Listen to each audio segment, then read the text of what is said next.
Okay. Hello, hello. Chris, Nasir, Amp, Paul. Amp, yes, you were first. Sam, Ghost of Mex, hello, hello. Okay. This. Something that they should really do. Well, apart from, you know, making weapons actually decent the first go around. Something that they could do more easily. You know how, like, when you're opening, like, a silver or a gold crate, and you have a bunch of them, and you open one, it gives you the prompt to open another, or to open, like, 10 more? They should really do that with this, bro.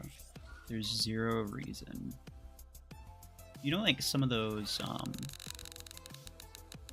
there was one, I don't want to say recently, but it was maybe, like, a couple months ago, I think there was, like, a bunch of events to get all the tokens for it. Like, it was a free-to-play one. The prize was not, like, fantastic, but it was, you know, it was fine. I don't remember what it was. I think it was maybe a pilot. But there was, like, 70 tokens for that.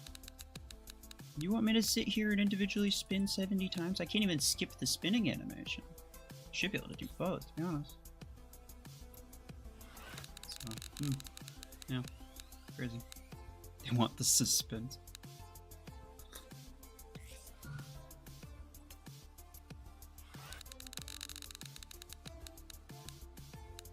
Probably true. Probably true. Especially if you're watching it spin, right? They want you to see what you're not getting. That's definitely true.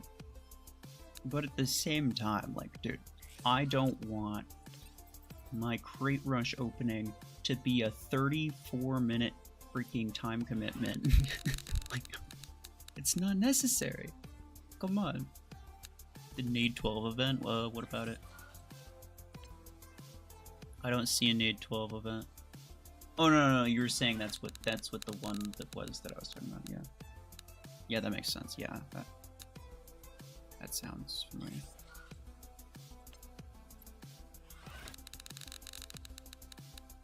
They need to make more event token events. Yes.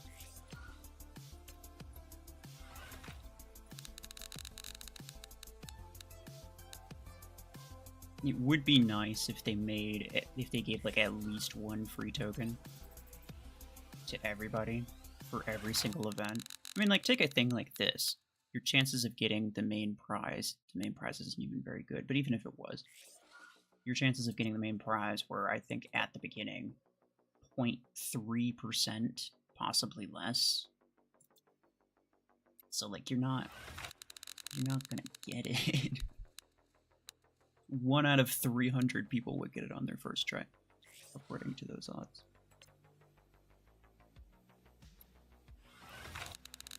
Which is, like, I think that's fine.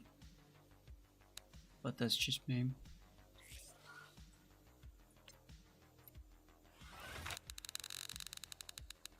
Amp, why am I ignoring you? Because you're demanding that I do stuff. And just because you say it doesn't mean I have to do it. Also, I don't plan on ever using Killshot on this account. I have never upgraded it, I've never used it, and I don't plan to.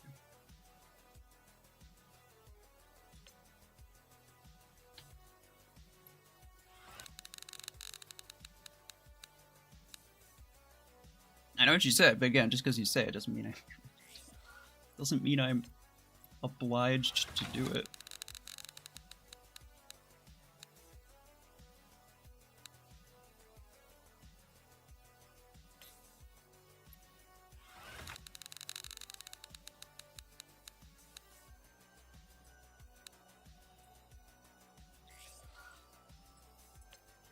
All right. So while we're finishing this up, spaghetti or carbonara? I don't actually know off the top of my head what carbonara is. I've definitely heard that word before, and I probably had it, but just didn't know what it was called. Spaghetti's solid though. Takes 9,000 acorns to guarantee Gatecrasher from the event. What does the event have? Because mine is like this, right? I get a completely different event, which is really annoying. I guess I should probably go to like my free-to-play account and check the event there, which I'll do later, not on stream. Don't before anyone, before anyone's like, you can do free-to-play stream? No, I'm not today.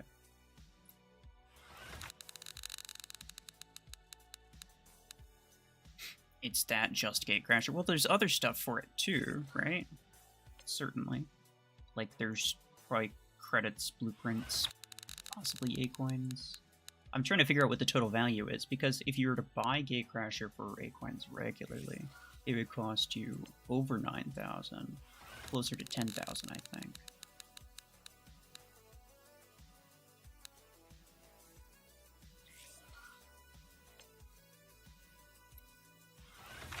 They added just Gatecrasher. So there's what, 11 total things?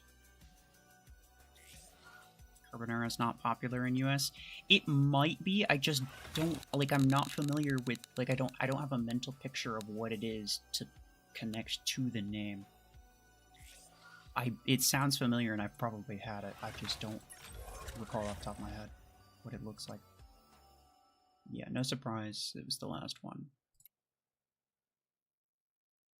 So you're saying they just added Gatecrasher to this, so there would be 11 total, or like is it instead of one of the blueprint things?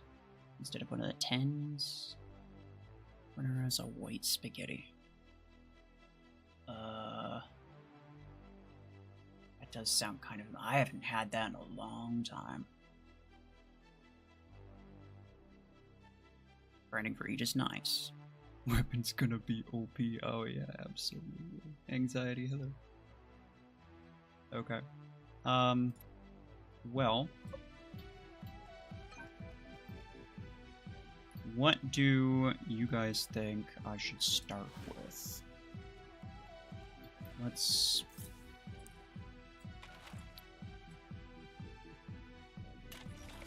Let me duplicate it real quick first. It's gonna cost a lot of credits. Oh, that's not worth it at all. It's okay.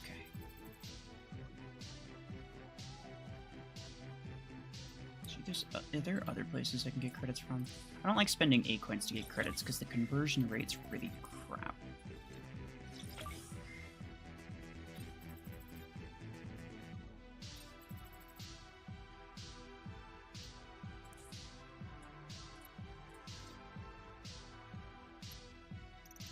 Chris, yeah, that sounds familiar. I have not had that in a really long time. There's some credits there. If I just like open the crates, if I have any.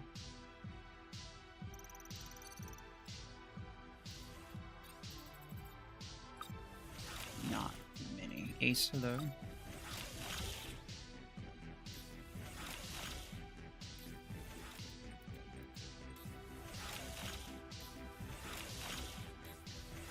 You can get it with 6,000 A-coins. I know, but I'd rather try to save even just 1,000 A-coins at this point. It's like I said, the conversion rate's so freaking bad that I wasn't paying attention to if I got blueprints for it. I probably didn't.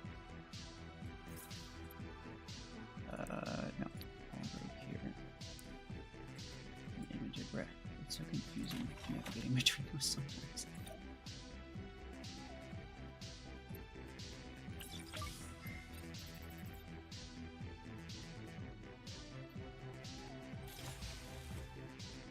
Okay, now I just need to do that again. And then 1,200 for the blueprints. And then 2,500 for the thingy thing. Alright. Was it worth it? No, of course not. But it's fine. Who's better, Lacewing or Nomad? Definitely Lacewing. I think there's like a poll or something that somebody brought up not that long ago. It was like a poll between Lacewing and Nomad. Dude, it's not even a contest. Lacewing is so strong.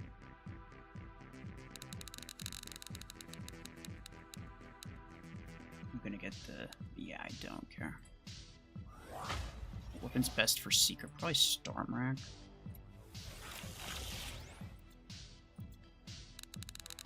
A lot of people use Revoker on it, but I do think Stormrack is better. Credits is nice. I do think Stormrack is better because if you were to get EMP'd by something while you're shooting, you continue shooting as opposed to Revoker where it'll stop shooting.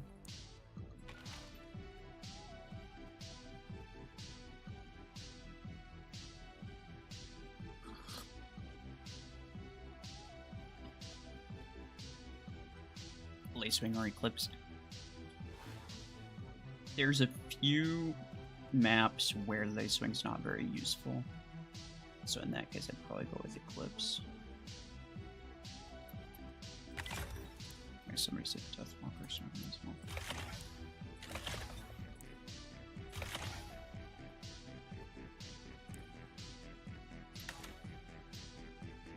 Want that. You look like you're taking yourself entirely too seriously, but whatever.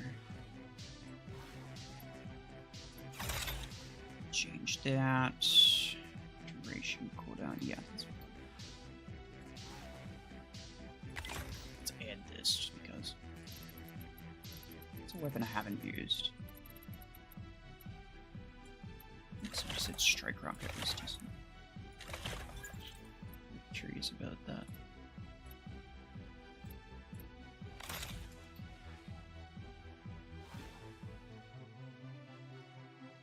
Yeah, Sean, hello. What's the survey? Oh, it's, actually, you guys should... You're not gonna see it when I click on it.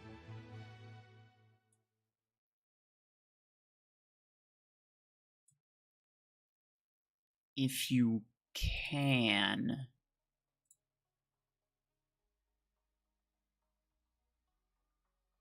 See if you can access that link. Because the survey is like, what do you think about mech and weapon prices? And I think that's something that everyone should get a say in, and not just some people.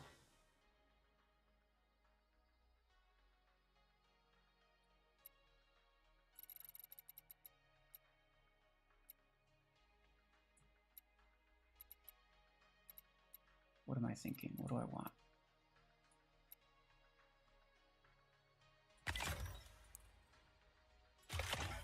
Like Tetra Rifle. I've not used a Tetra Rifle anything in a long time, actually. Sure.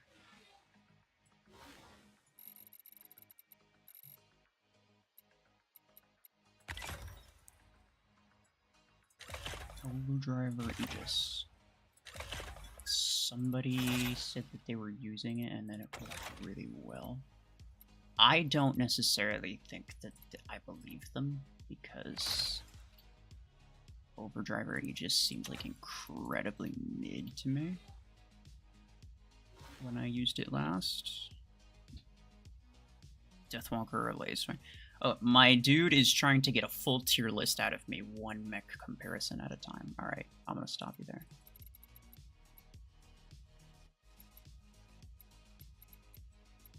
We had our fun for a little bit. But I know where you all going with this.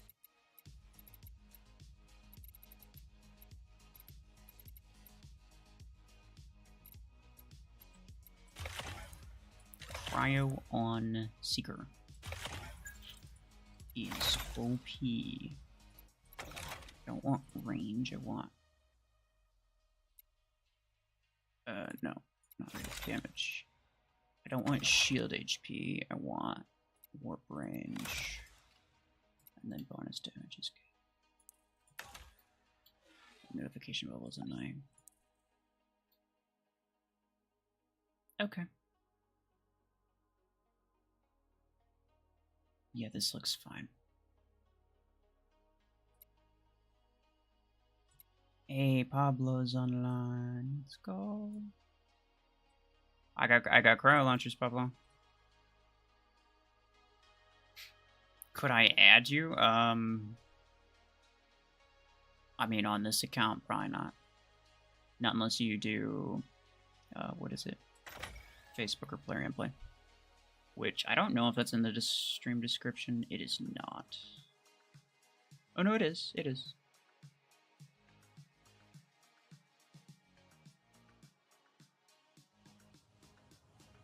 Unless that's still my free-to-play account ID for Plarium Play. I actually don't even know. Because I'm pretty sure I changed it, but I don't remember what I changed it to. Yeah, I don't remember what my Plarium Play ID looks like.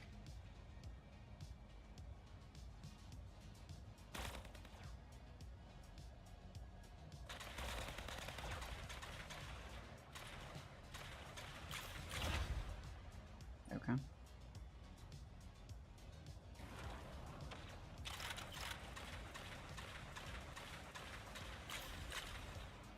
It doesn't curve in the way that I would actually want it to. Like, if I wanted it to curve, it would be nice. My dude is... he's tweaking. He was firing just like... he was looking sideways. I don't know what was going on with that. If I would want the missiles to home in at any point, I'd want them to, like, be able to curve around corners right at the edge of their flight, like, right at the end of their flight path. That would be cool. Because, you know, like most homing things, they are turning a little bit throughout the entire... Oh, bro. Last RPG is better than Star Mark. Alright. Listen here. Come on out loud.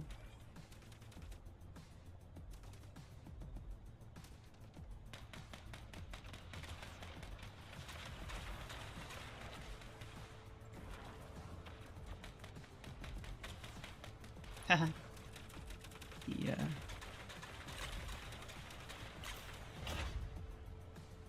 Didn't know Mech got him. Uh-oh. Or I, like, froze up a little bit. That's not good. And then I freaking... that hemlock smacked me before... You saw I took damage before the lasers even went away. Awesome. Bro, these things home in like the worst way possible, dude.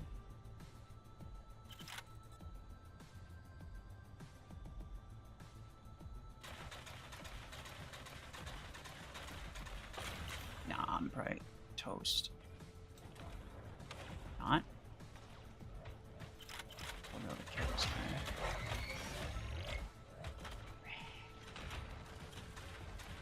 There you go. Oh, Bye-bye. Well, it's not too bad.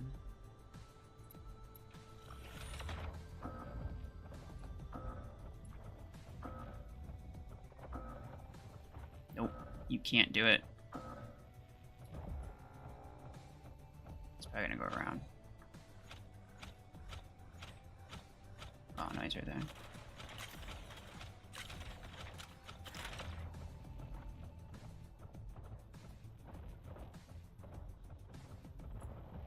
Bye-bye.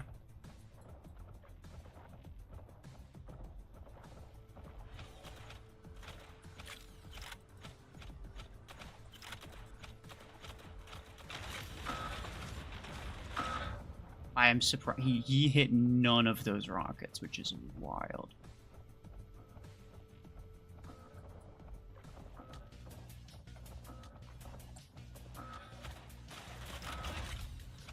Nice. Let's go, Pablo. Let's go, Pablo.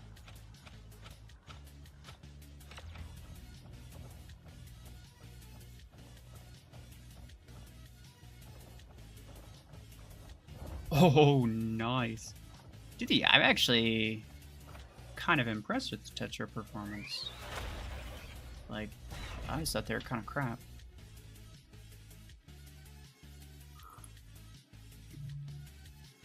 Classic Pablo Cryo MVP. Free Blast RPG 6 in event. Yeah, the Derby. Most OP weapon. Bro, I actually kind of want that on my free-to-play account, because I think it would be hilarious.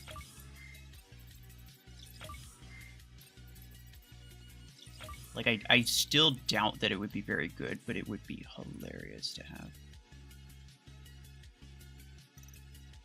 Third place for event to get the 3-star Blast RPG 6 on my low SP account. About to be OP. Oh yeah. Let's freaking go, bro.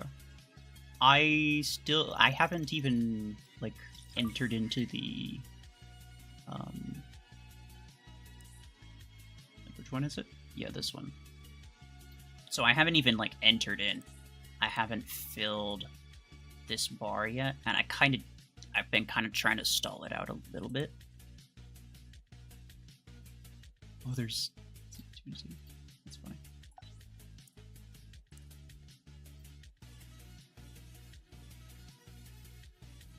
Pablo loves cryos because he's a chill guy, exactly.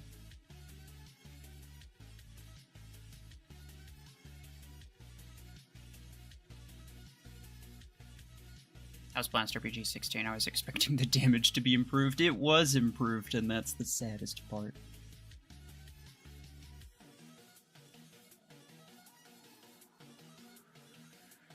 Does your performance mean that Tetras are better than Revokers? No. Just means I got lucky, for the most part. Although, to be fair, something with a little bit more range in on Eclipse and CPC is really good. I don't like Revokers on Eclipse. I don't think it's that great. Just saw the Cryo secret build of champions. Oh yeah.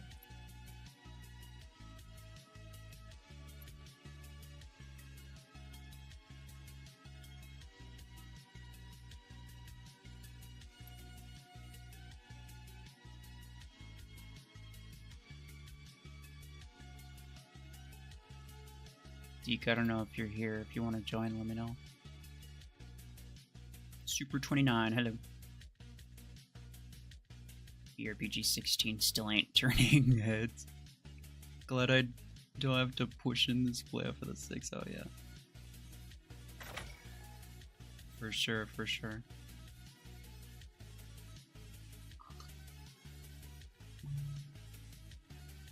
It's just kind of sad, dude. It's so underwhelming. It had potential to be really cool, but it's very underwhelming. Even if the damage was better, though, I think it would be a kind of frustrating weapon to use. Same map, right? Because, like, the homing is just, it sucks.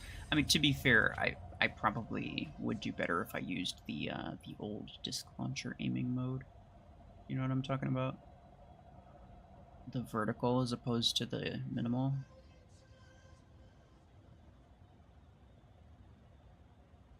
That probably would get me similar results to...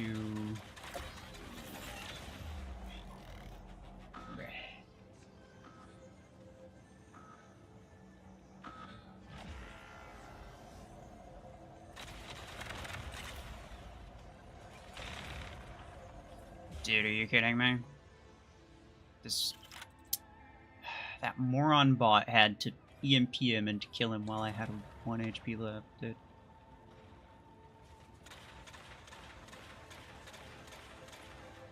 But yeah, the main thing is, like, I can't use the radius on this thing. It turns and forces me to use the ding. Revoker Eclipse. That is crazy.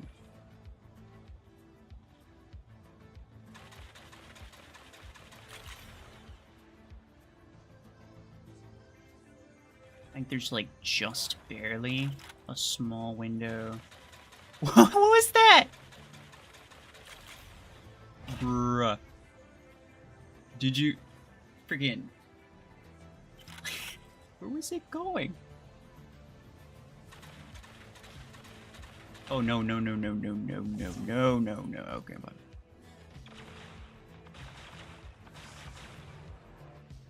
Sentry. Yeah. The Dreadnought.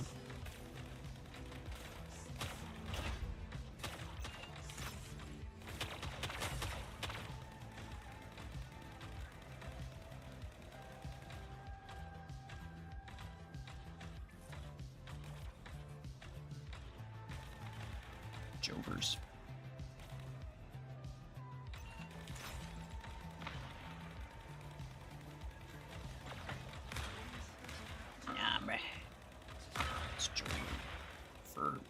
For everyone. It turned into a helix for a minute, bro. What was that? What's your opinion on cross-platform? If they didn't have it, you get even less players than you already have.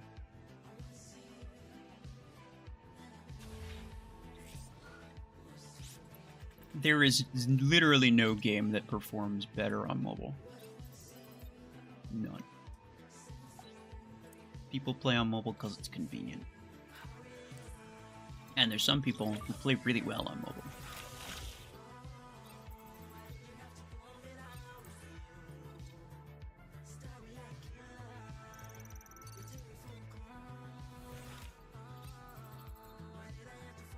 Actually, I think cross-platform's a lot less of an issue now than it was during the sniper meta. During the sniper meta, yeah, absolutely.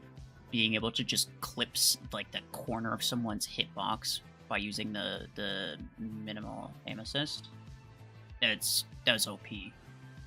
But I mean, nowadays it's easier to use the missile weapons, sure, but like missile weapons were always like that. And it's never really a problem. People used the minimal aim assist for mostly the snipers. And then for Revoker, it's actually better to not have the manual aim, because the manual aim will actually make it harder for you to consistently hit your shots. The aim assist is good for Revokers. So yeah, PC players have an advantage, but there's pretty much no game where they don't, and they have less of an advantage now than they did during sniper meta, is what I would say.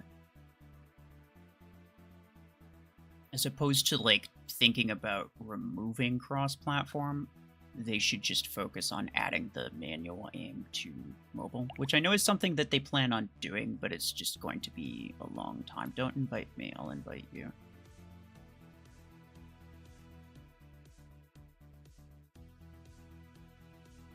The fizzy build, yeah, I put that in there to kind of see what was going on with that. I'm still not impressed, I'm not gonna lie. Could you compare them with Stormrex? Like in a, side-by-side comparison? Yeah, maybe, probably at some point.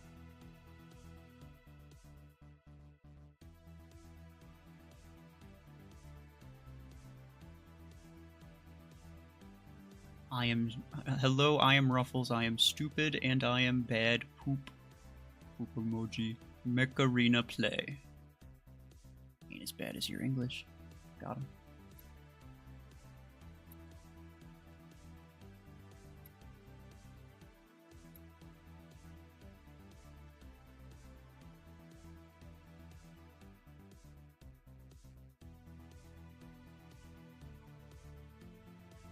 It's qualifying. Where's Ayer? He was invited, man. That was what's his name? What's your name, dude? I forgot what it was. Can you just test the vertical for us real quick, Ayer? I probably should, dude.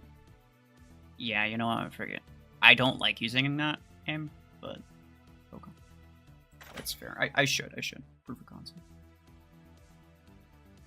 Yes, you're stupid anyway. Can you answer this question for me, bro? The turnaround is crazy sometimes.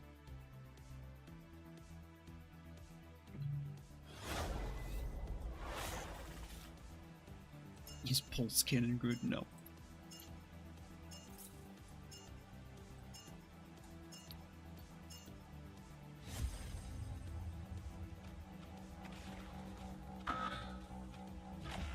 Let's go.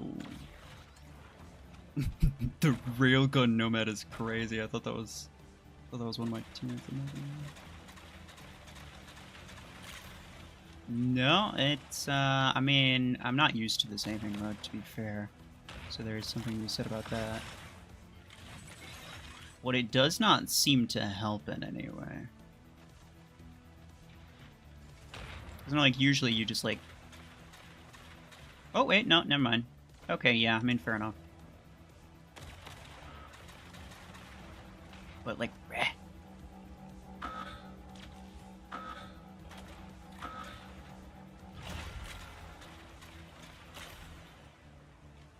Dude. I want you guys to know that this aiming mode was OP during the disc launcher meta, and for that reason, I literally have never used it.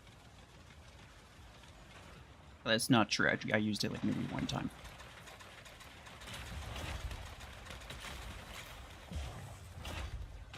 So like if you're actually used to it, you could get better results than I'm getting right now. But actually, yeah, but no, it definitely works the same way that disc launcher does. I wasn't even paying attention to my time, bro. 211's checking out. You gotta go back to work. Alright, no worries. Take care. Thank you for being here. Bro.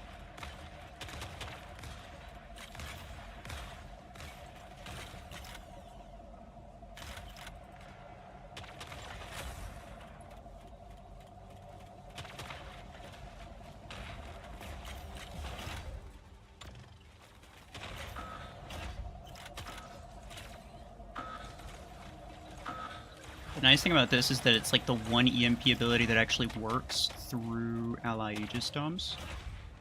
Because each rocket applies its own EMP.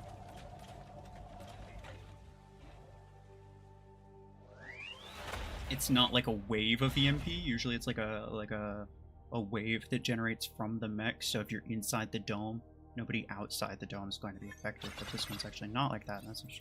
It's pretty cool. It's pretty cool. There's some potential for like Aegis plus Dreadnought combos of some kind.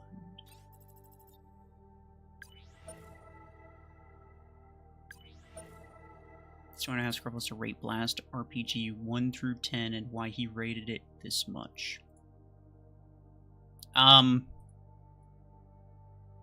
Rate Blast RPG out of 10, probably like a 4.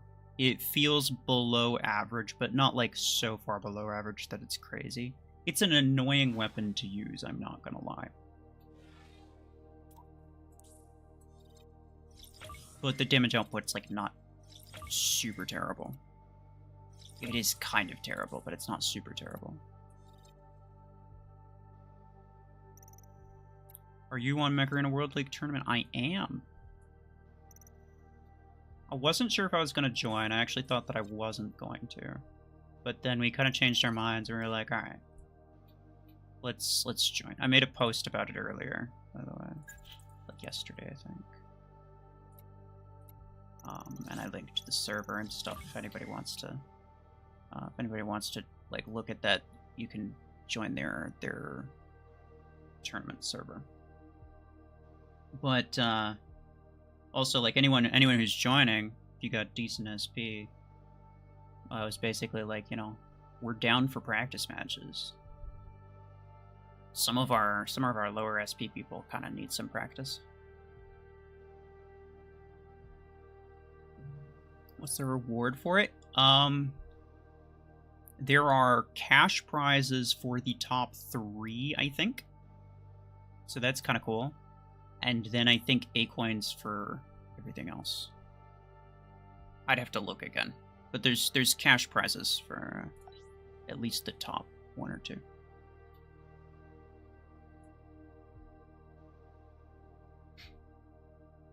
You logged out of Discord, fair enough.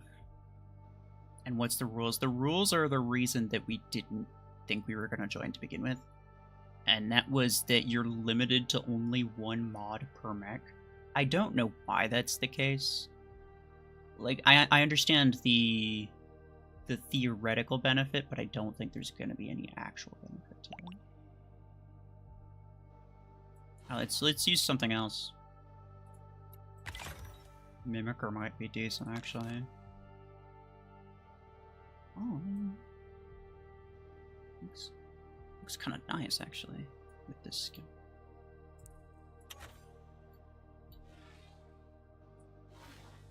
Do I want to change anything? No, cooldown and duration's still good.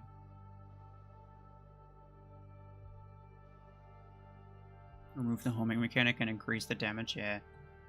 The thing is like they tried to try on Lace Wing. I already used the 12. I made an entirely different stream on the 12 like a couple weeks ago. So I don't plan on using the 12. Just the 16 today.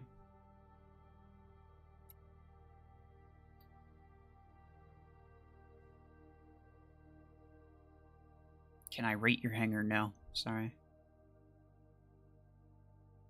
Thoughtless. Guess what? What?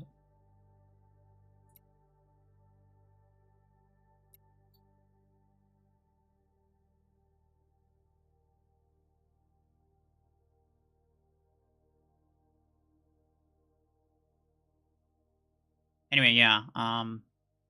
The limit of one mod per mech in the tournament is sort of strange. And it kind of like it changes things up from what people are used to. It changes the pace, like the kill speed of things. Changes certain things just enough to where you'll notice it, but not enough to where anyone's actually like used to it. Because some people run like no mod tournaments or whatever. It's a very strange middle ground that I find kind of unnecessary. I'm gonna try to keep using this aiming mode. It's definitely gonna be better. I want to change it back because I hate this. And I don't, like, I prefer to just use one aiming mode and get good with it as opposed to swapping between them.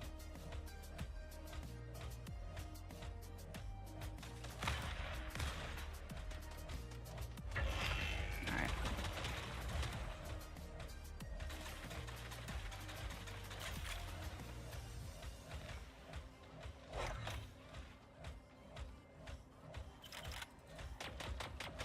Oh, also, yeah, it does not like it when I'm trying to target enemies. Okay. Dude. Okay. I'm changing it back. I'm changing it back, bro. Okay. So it does work better. It does work better, I can tell you that much.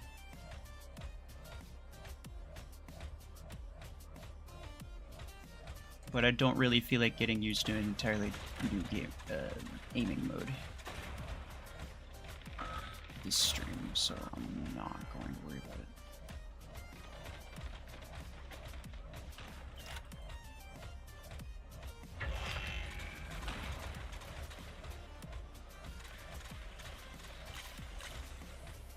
Plus, I'm curious, like, I am, like, sort of curious as to whether or not there's any good way to use the homing, as opposed to just trying to fight it the entire time. Kind of wondering if there's, like, some form of benefit to it. So far, I haven't really found one. Nice. Oh, wow. That was... Okay, game crashed. Fair enough. I was gonna say that was pretty laggy, but no, that makes sense.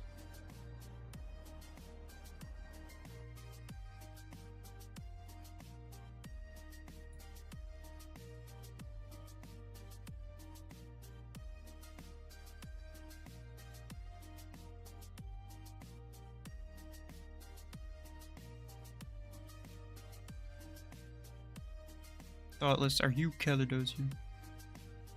I only know one person who talks like that. How do you join World Tournament? Oh yeah, 1,000 to 221. Yes, you do. You join their Discord. There's a link to like register a team.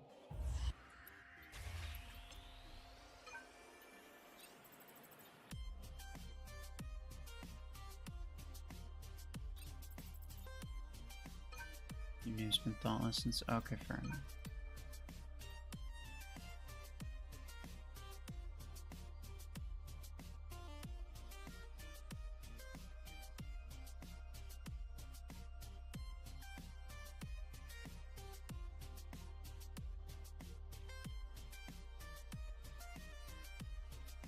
I just heard, like, you said guess what earlier, and I didn't see what your response to that was until just now. Okay. Do you remember the poll where you asked if you'd start playing another game rather than Mech Arena? That was... Okay. I think some people may have misinterpreted it. My goal would be to play a different game in addition to Mech Arena, so I would just occasionally, I would make a stream that is not Mech Arena at all. That was my thought, but I don't know if everybody understood it that way.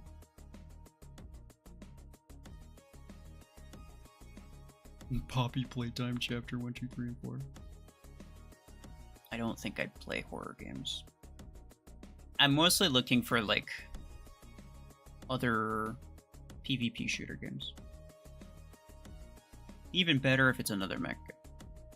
I know, I saw what you said.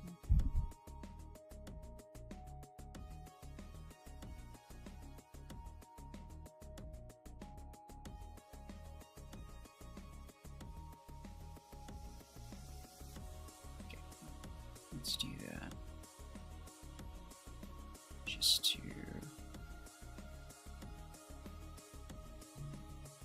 Yeah. Because I had it where it was recording my screen as opposed to recording the game. It's probably a good idea to have it just record the game. Alright, let's try this again. Whoopsie.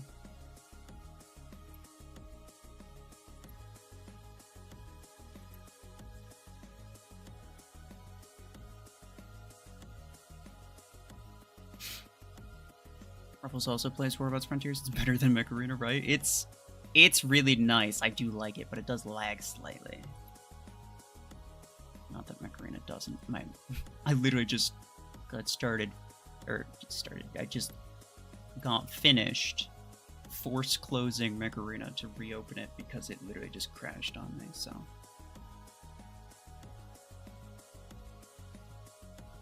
There is that to be said. But yes, I like War Robots Frontiers, it's pretty cool. The problem with it is that there's no players.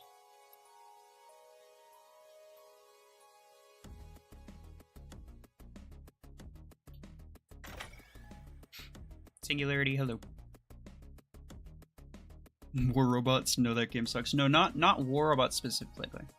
It's made by the same company, but it's like, I don't want to say free to play. It's, I guess you call it pay to play. So like you spend like a lot of games on Steam. Like it's $15 to like buy the game, and then after that, you know, you just have it, and there's no in-game purchases after that. Like everything is with in-game currency, and you couldn't spend money in the game if you wanted to. Unless you wanted to buy like a...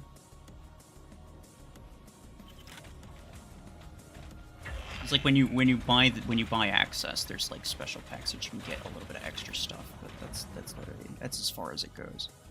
It's nothing big, to be honest.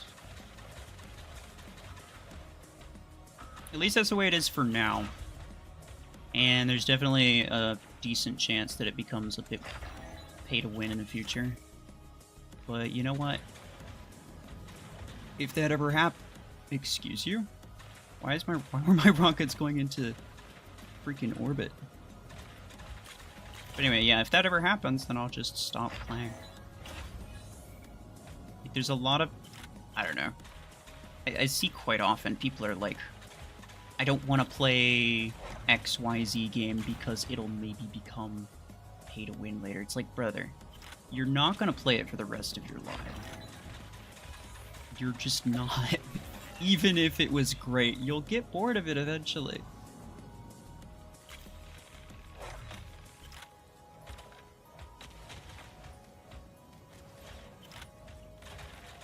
Or the game will just naturally die, just like, you know, other people will get bored. Like, even if you never get bored of it, other people will, and then, like, nobody will be online to play it anymore. It's just like, yeah, it's pointless to avoid playing something just because it might become bad in the future. You enjoy it while it lasts, bro.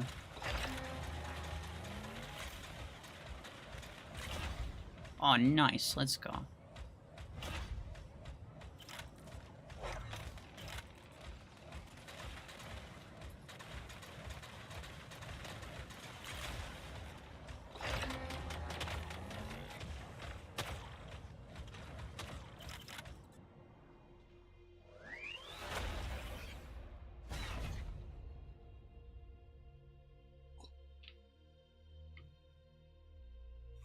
Does anyone know how to play complete the 5 battles using tier 3 mechs? It probably says 5 battles using 3 tier 3 mechs. Meaning you would have to... Let me see. It's not that.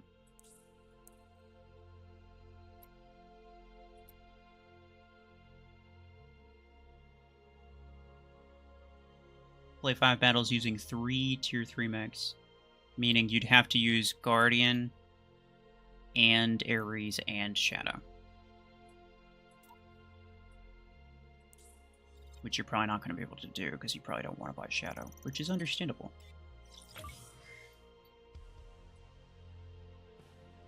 Mimiker's a pretty good mech, I agree.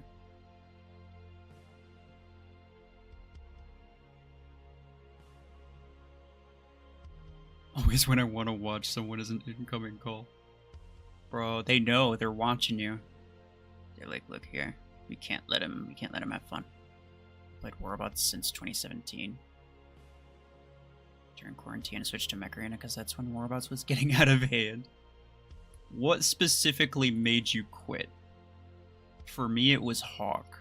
The idea of a robot designated to specifically be like a single robot as a designated counter to Titans was wild to me, and I just could not deal with it, bro. I was in the same boat, yeah. I played Warbots for about 3 to 4 years. Before swapping to Mech Arena. I didn't start Mech Arena immediately. I gave it like, I don't know, maybe a year break or something. Gotta go early. Alright, no worries, Clutch. Take care. You cannot find the link in the Discord. To register your team, it's there. In their tournament Discord, it's there. It's in like the registration channel or something like that. Make sure that you're like go to like the channels. Like if you just go to the top, it should say like browse channels. And then like if there's any that are hidden, you can see which ones are hidden.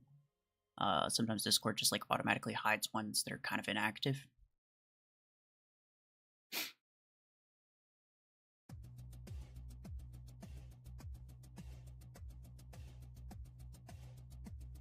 I realize now that I am stupid. No, it's alright. When you just like read it really quickly, it is kind of trippy to have the 3 tier 3 mech.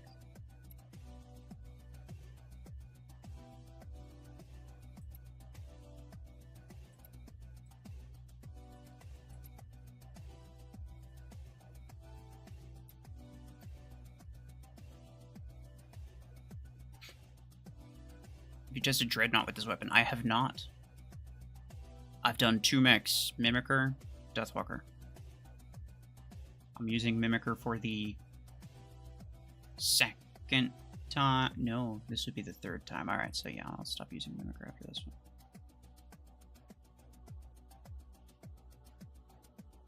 What is he doing? Usually he has like a 14k hanger or something like that. I'll assume he's doing something else.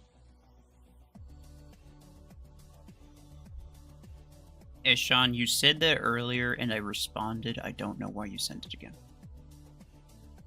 All the random shields robots would just randomly get in. Pixonic sucks at balancing things. No, I think they're good at balancing things. I think every single bad balance was absolutely purposeful.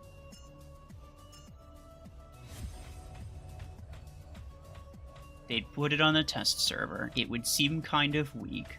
People would say it should be stronger. They'd make it hella strong. on the live server.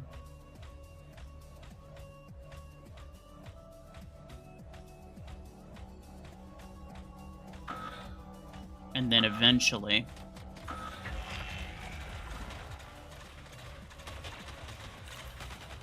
they nerf it and buff other stuff. Like, they'd always nerf the OP stuff. They'd nerf it really far. Like, way further than necessary.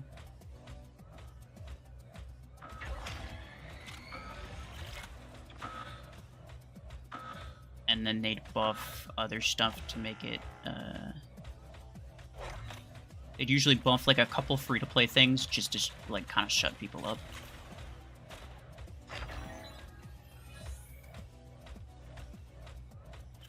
Metacycle in that game's crazy, dude. Like, the game design, there's a lot of things about Warbots that I actually really liked, but unfortunately, it's basically unplayable unless you are willing to part with hundreds of dollars every month.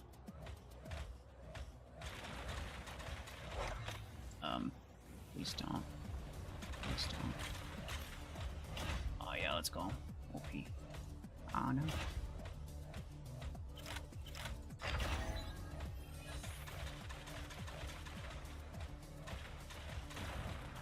Rah.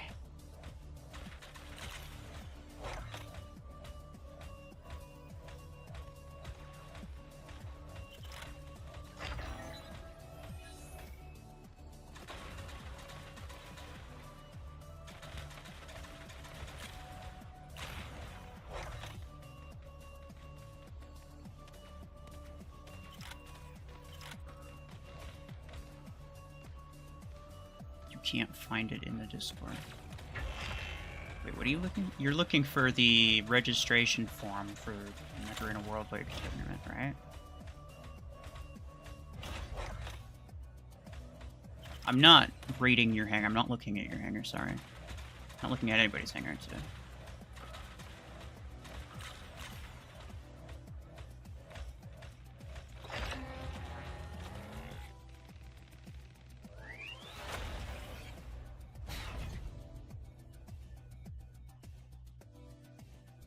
If you could change the homing perk, what would you replace it with? See, that's a good question.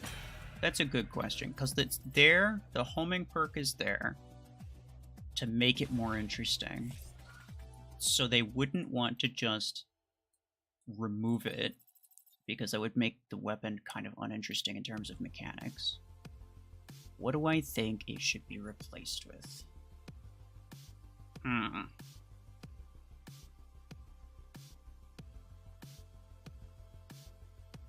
It's called Blast RPG.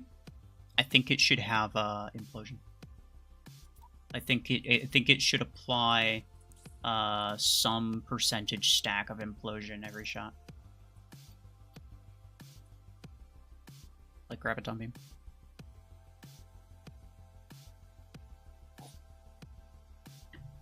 Like maybe 3 to 4 shots in quick succession. Triggers Implosion. Would be kind of cool. Do I play horror games? I do not. I watch them sometimes, but I'm not the type of person to play them.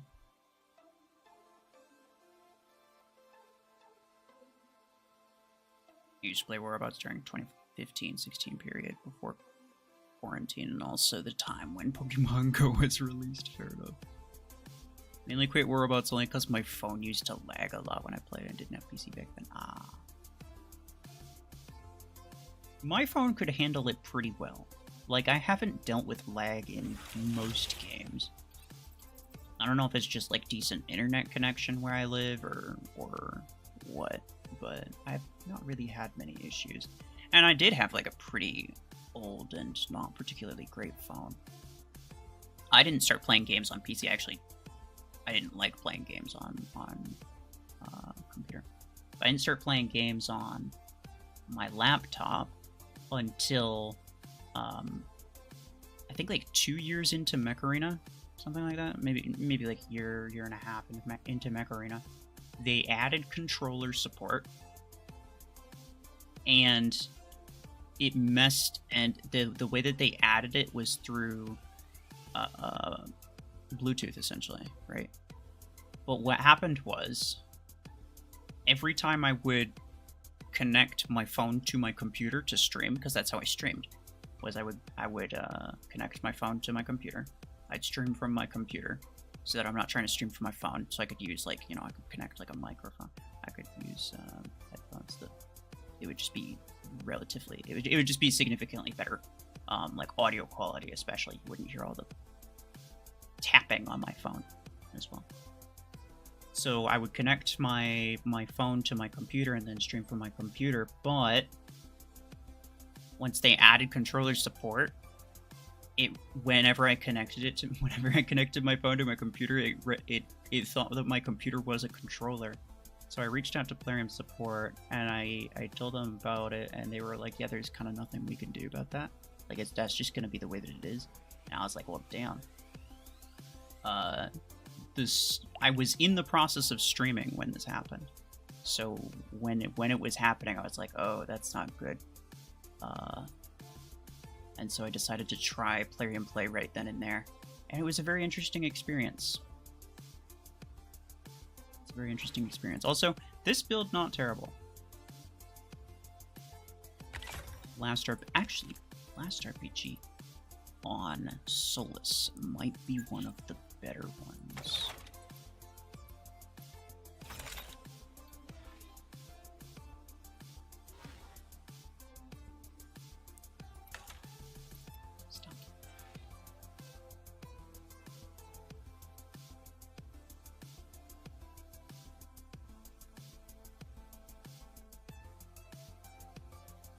Is the form on the main channel? What do you mean?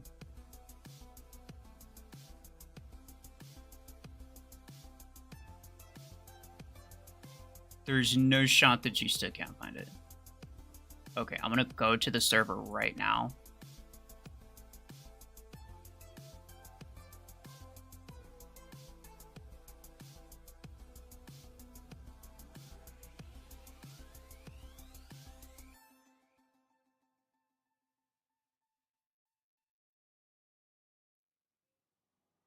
Okay. There's two announcements there. I'll have to read those later.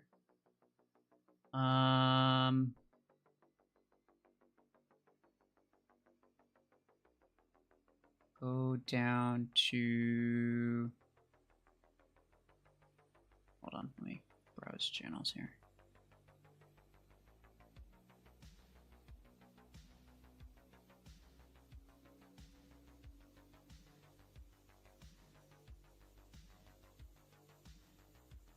It's not in rules, it's not in welcome, it's not in server links.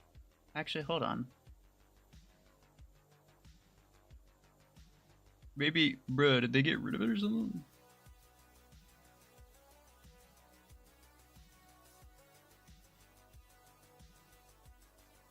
Oh, it's right here.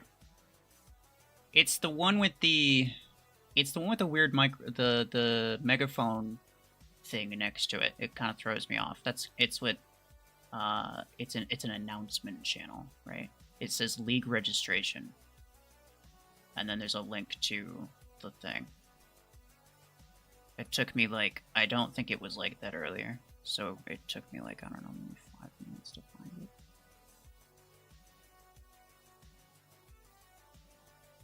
If you still can't find it after that, I'm sorry. I think that's just natural selection at that point.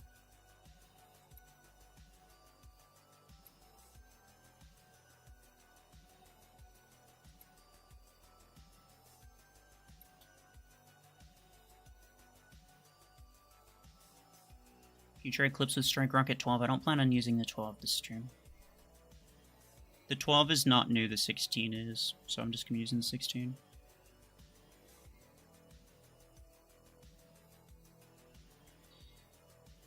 If you could change homing perk, what would you replace it with? I already answered that.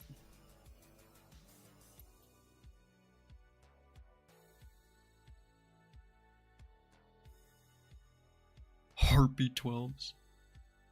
Maybe I will be using the Heartbeat 12s, you don't know. Why did Mech Arena make the tournament only for Division 1 players? Or it used to be for Division 5 and onward, if I recall correctly, and a full hangar was necessary. A full hangar is still necessary. And, well, at least for free-for-all it is. For 5v5 it might not be, I don't know. In terms of Division 1, I don't know, it takes like 2 weeks to get there. And that's if you're playing kind of casually.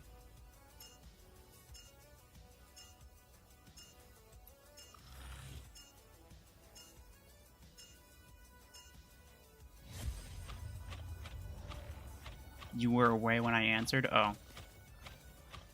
I said I think it should apply implosion. Like 30% implosion. Where it's like 3 or 4 or 6 pretty quick successive shots would trigger an implosion. I think that'd be cool. It's called Blast RPG, so like why not, you know?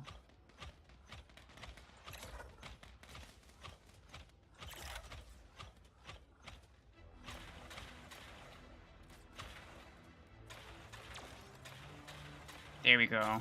Finally. The homing coming in handy for once in its damn life. I will say, though, for cases like this, where it's like I'm shooting kind of on a straight line, potentially like a little bit upward, something like Stormrack's going to have a really hard time getting a precise AoE shot, and then the projectiles move slow enough to where if you try to hit the mech directly, it's probably not going to do super well. So the homing is in that brother had 1 shot left in the chamber just for me. So the homing is actually kind of useful in that context specifically. Any other context, it's not.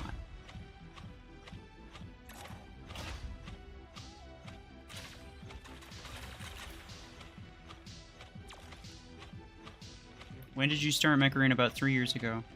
A little over, I think.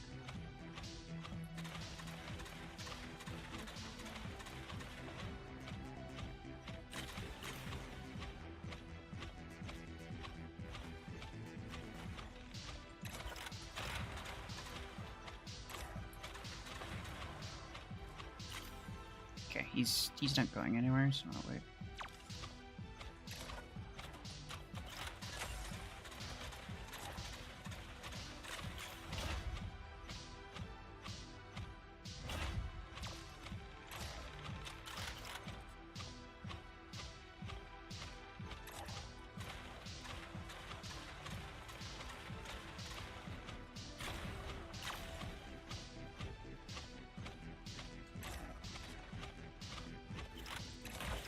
Whoops. I thought maybe I'd be able to curve it around.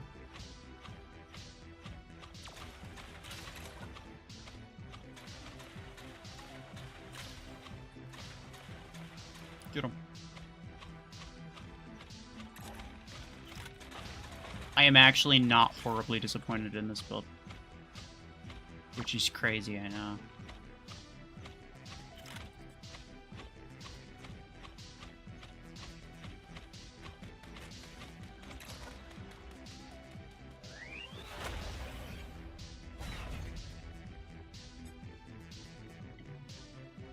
AoE stands for area of effect, yeah.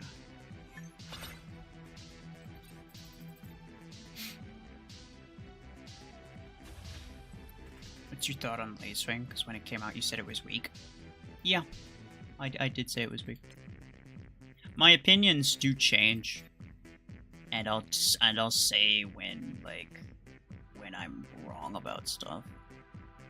There's 2 things I want to point out. First is that yes, I was definitely wrong about Lacewing, because, and the reason, I know why I was wrong too. The reason I was wrong is because I thought it would be just as easy to kill a Lacewing in the air as it is to kill a Lancer in the air. It's not difficult to kill a Lancer in the air. But what makes it harder to kill a Lacewing in the air is the fact that it can move mid-jump. And I really didn't give that enough credit. So yeah, I was definitely wrong in that regard. But the addition of mods made Lacewing significantly better than it was before. So, like, Lacewing was definitely good, but it wasn't, like, it wasn't nearly as good as it is now. Like, when it first came out. You could still get one shot with it, right?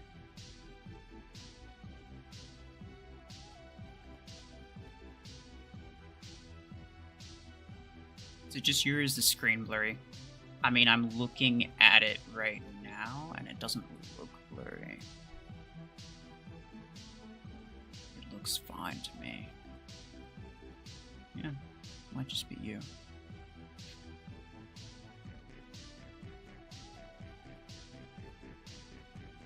Can you play against Omniverse or Mayor?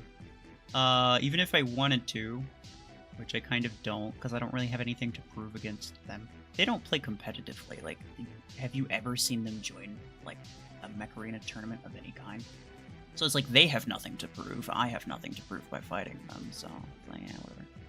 There's kind of no point. But even if I wanted to, they wouldn't want to. Because, like I just said, they don't play competitively. Let's try this one more time. I actually did not hate it. But it could have been the map. Actually, I think that map is kind of decent for Blast RPG.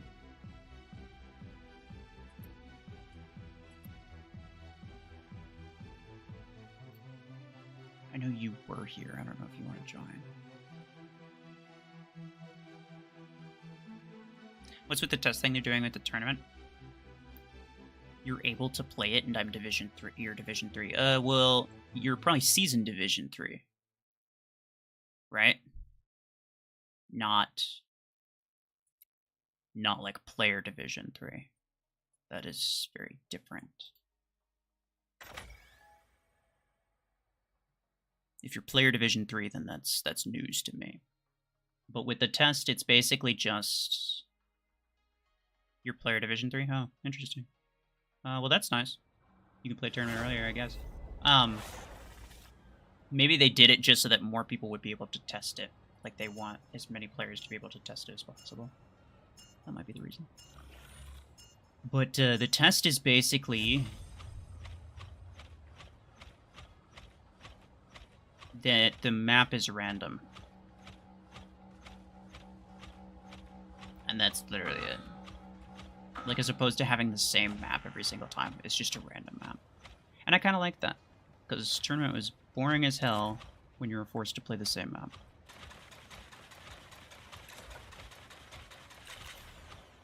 I mean, 5v5 as a game mode I don't think is particularly interesting, but it made it worse that you had to play the same map over and over and over again.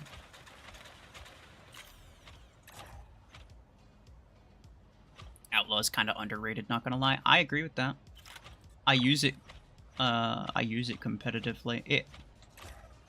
It kind of goes both ways. Like, it sort of deserves the underratedness, whatever you want to call it, because, like, I've used it competitively and it's not that great. But it does have a very unique and distinct purpose that basically nothing else can do. And that is that it is a really, really effective counter to Deathwalker. Well, I got 3 of them, nice.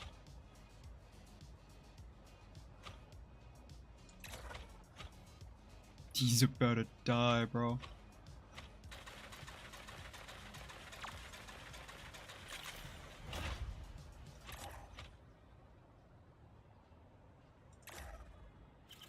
Haha, he got friggin' EM rifled.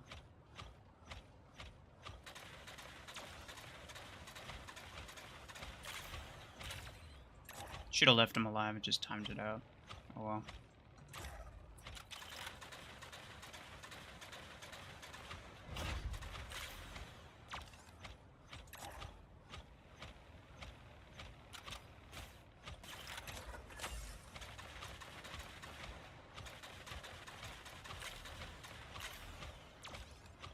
Yeah, I mean, as far as Blast RPG builds go, actually don't dislike this really. I definitely think the 16, like, if you want to use Blast RPG for whatever reason, I don't know why you would, but if you were gonna do it, the 16 is the way to go, because the weapon is just far too weak if you're using the 12. It takes, like, multiple mags just to kill anything. For some weapons, it's not an issue. Like Starmark, you can kill a lot of things in a single mag. But, bruh. Yeah, nah, it's not happening with Blast RPG. What do you think of Outlaw with Helix Rack? It's probably pretty... It's decent, yeah. I did kind of enjoy Outlaw with Strike Rocket. It's a very interesting build, but it's not particularly useful against a lot of stuff. Zapping, hello.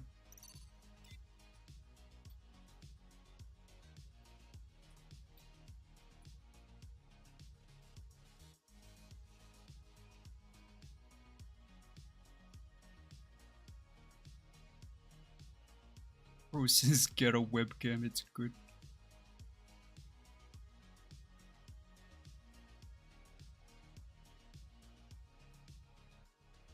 Did Paragon get no health upgrade?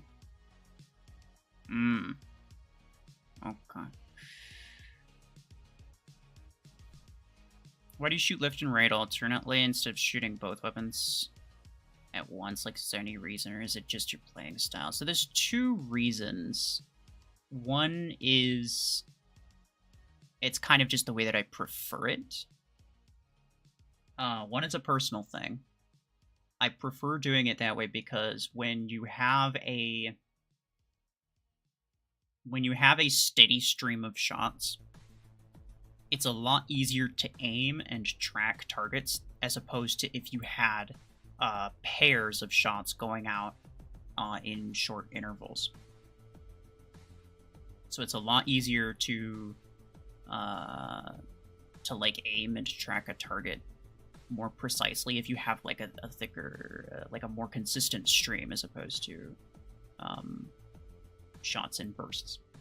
The second reason is because theoretically mod shield layers should block individual shots. I don't think they actually do, and I don't know if that's a bug or not. I think they used to.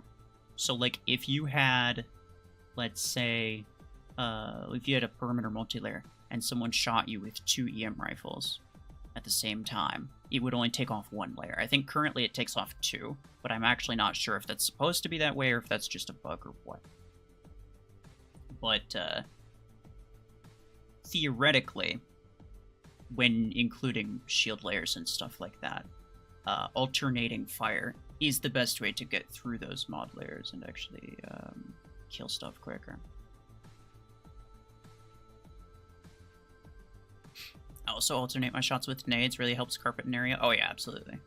Nades especially.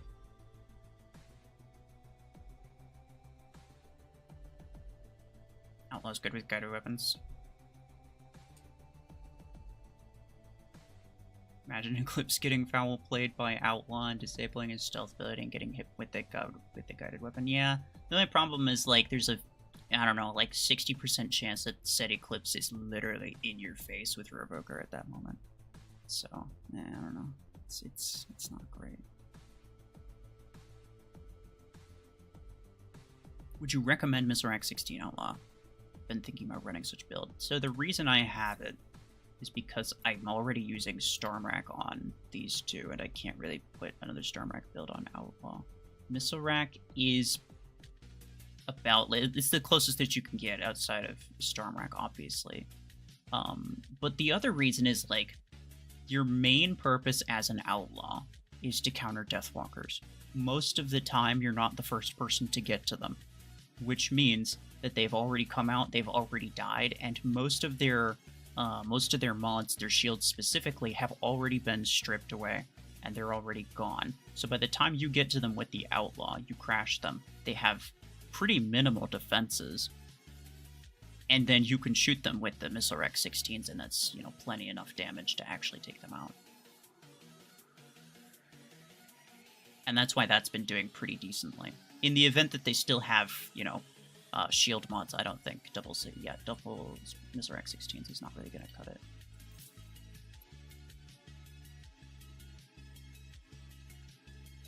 Skyblade, you gotta go. Alright, no worries. Alright, we tried this a couple of times. Onyx. Panther. Let's try Outlaw. For kind of no reason except that I can.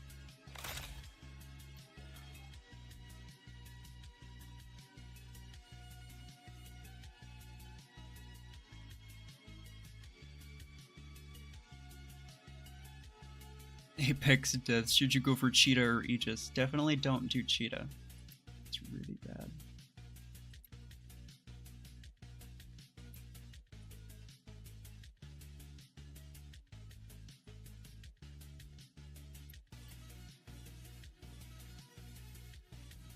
The 7-layer mod gets hit by 7 projectiles simultaneously, the mod will be gone. Yeah. Yeah, this is correct. Because it's counting each individual projectile as an individual hit, and it's not...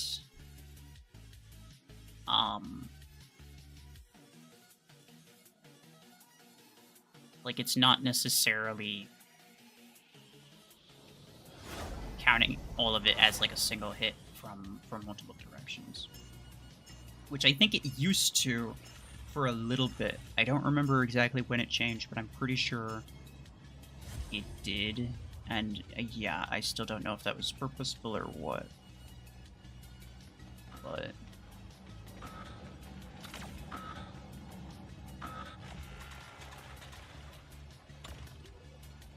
nice, 120. Oh yeah, it's OP, bro.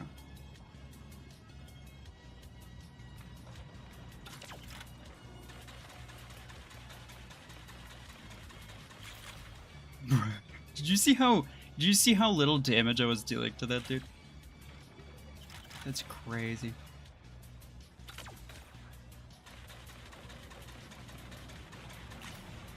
I see how it is.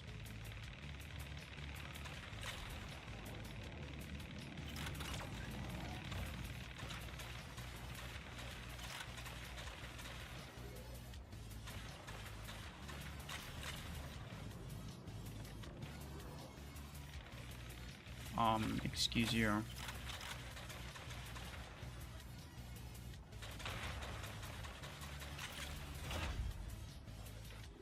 That was almost really bad.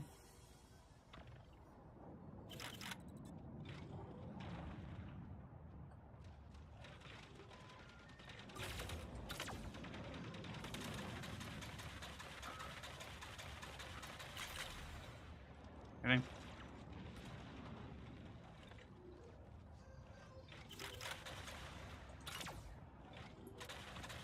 It's a Howler Blockhorn. Oh, I'm not doing any damage. I think they should keep this thing longer than 120 meters range, to be honest, but eh. Yeah, it's just me.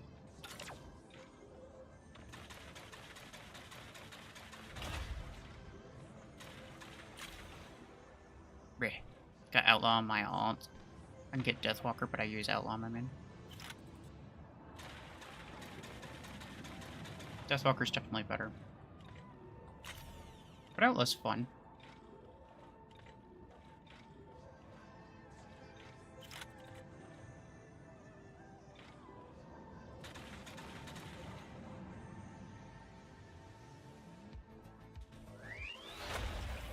Thanks, hello. Just got out of school. Nice. Killshot opinion. Overrated as hell. Everybody who uses Killshot thinks that they're like at least 6 times cooler than they actually are. When do you think Mech was at its prime? It's hard to say.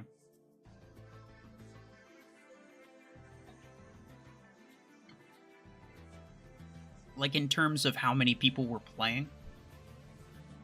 Because there was a time when, like, I would get pretty consistent player matches.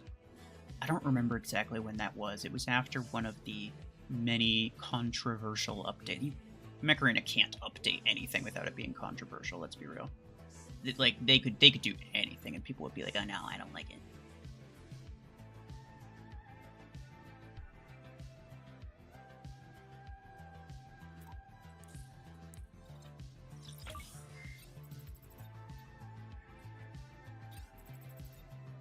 But yeah, I don't know. I don't remember.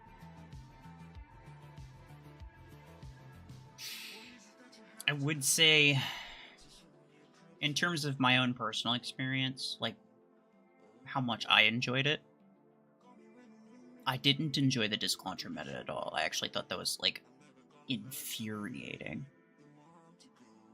The time before disc launcher, like right after pilots and before disc launcher, was mostly like rocket mortar meta. That was kind of annoying too. The time before pilots in general, there was kind of just like not enough in the game for it to be very interesting.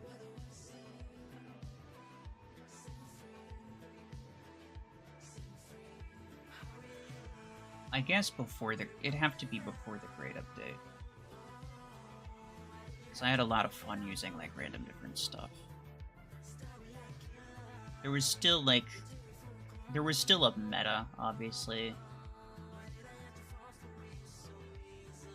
Yeah, I think I think there was a bit of time between the rocket mortar meta and the disc launcher meta. There was a stretch of time where Arc Torrent was the meta, as well as like Shotgun 8. And I think that was probably the best time. This was before the Great Update. There was a lot of stuff that was actually like usable during that time, I think. What's the survey on the bottom left? I already sent the link in the chat a while ago. Do it again. There you go. If you want to fill it out yourself, it's basically, I already filled it out. It's basically it's asking like, what are your opinions on, like the pricing of mechs. It's like to get an idea of how valuable their mechs are in like real world money. So it's definitely worth filling out if you have an opinion on that. Just yours chat stopped showing up on stream? No, it's still there. I think just like nobody was typing for a little bit, probably. Have you tried it on Mimicker? I did. It was actually one of the better ones. So there's two that I tried that I actually kind of liked, and those Mimicker and Solus.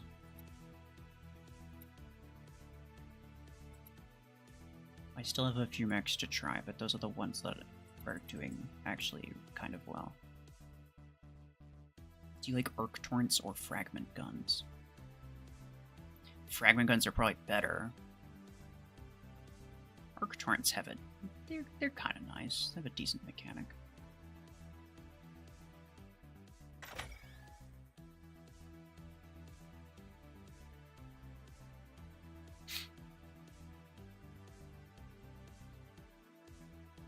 Paragon with some OP weapons. I'm just doing Blast RPG this stream. I'm not worried about other builds.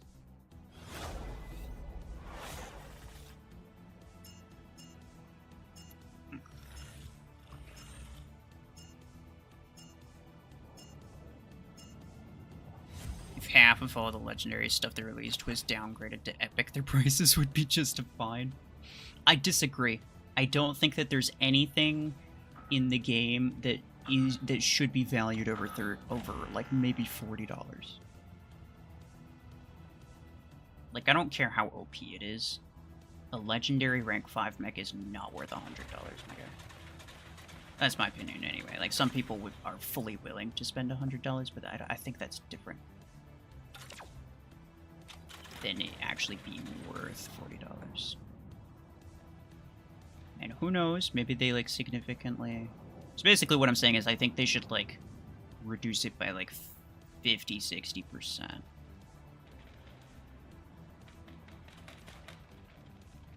Like the prices of everything.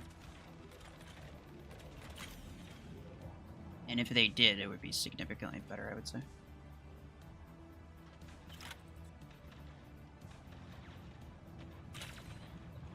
What is up with fragment guns? Do they do anything special? No, they're just good. They're just good weapons. Solid damage, relatively quick reload.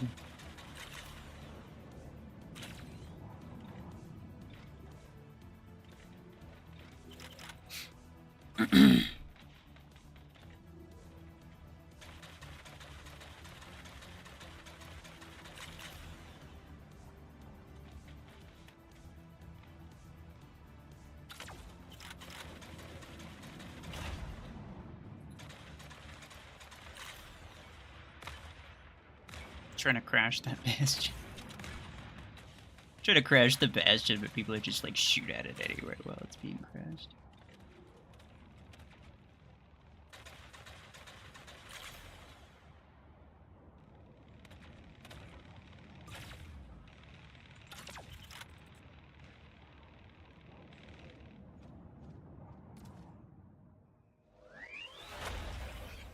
Do you think it's a good idea to update light mechs from 16 to 24? No, I don't. I think that what they should do is they should make more 16 energy mechs. Okay, so the more variety that you have in energy capacity, the more opportunity you have for different abilities, right? Because like some mechs are going to just be OP because they have really OP abilities. I mean, take like Surge, for example. It's so strong. It probably, if they wanted to balance it in terms of damage output, they should probably give it like 20 energy capacity. But 20 energy capacity doesn't exist. So their options are 16, 24, 32. They don't really, like, they haven't made a 16 energy mech in a really long time. So mostly they're just working with 24 and 32. And if those are your only two options, then you have to give Surge 24, which makes it a bit stronger than it probably should be. And that forces you to if you want to actually balance the mech, it forces you to change the way the ability works, as opposed to regulating the firepower in a more, like a larger variety of ways, right? With the exception of abilities that deal damage or increase damage output in some way, or reduce increase damage output. With the exception of that, there's only two different regulations on firepower, 24 and 32, in terms of like legendary stuff, which is the only stuff that they really are interested in making.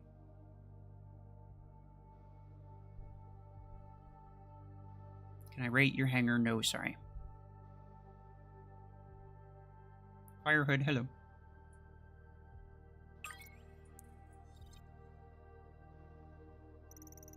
But yeah, I think they don't do themselves any favors. All their range does. And I think they really limit themselves in a way that's completely unnecessary by...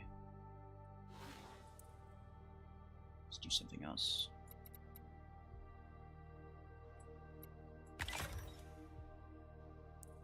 They limit themselves in a way that's completely unnecessary by having only two different types of firepower variation. Like, you could have 24, you could have slightly more than 24 by giving the ability a damage boost. Like, if you wanted to have slightly more, but between 24 and 32. You could give it 32, give it more than 32 by having it with 32, but with a damage boost on the ability. But it's still, like, it limits what you can do with the ability. It forces you to do certain things that you otherwise wouldn't really do. And there's just no way to make strong abilities with lower firepower than what we already have. And that's... I don't think that's a good idea.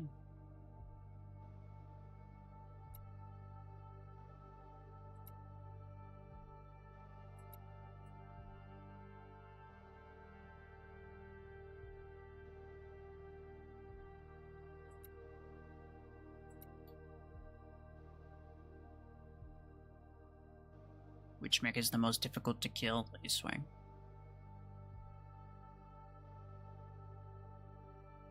Love my videos, much appreciated. How has Dreadnought felt now that you've used it for a bit? It's fun. It easily has some of my favorite ability mechanics, just in terms of like how interesting it is. It definitely has some potential, but it's not particularly strong.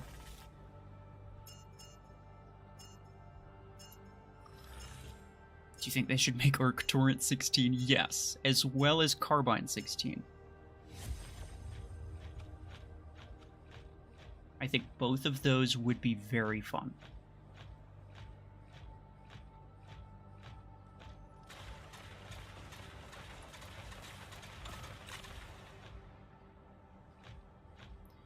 In Orion, which weapon will be more effective, Stormwreck or Railgun? Probably Stormwreck.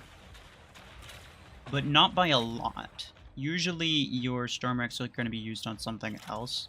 So if you were to use Railgun, it would do almost just as well. There's some benefits to it, some downsides to it. But in general, you get, really good burst damage, and you can put your Stormwrecks on something else. So that's the main appeal of using Railgun, really.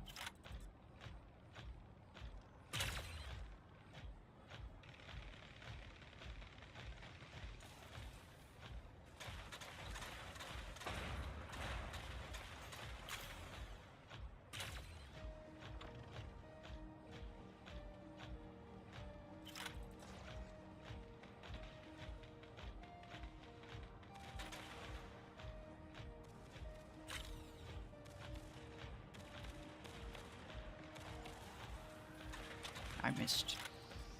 Very sad. Oh no.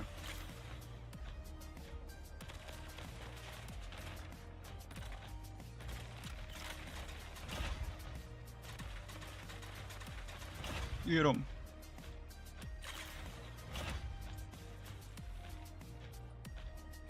Saw something up there, right?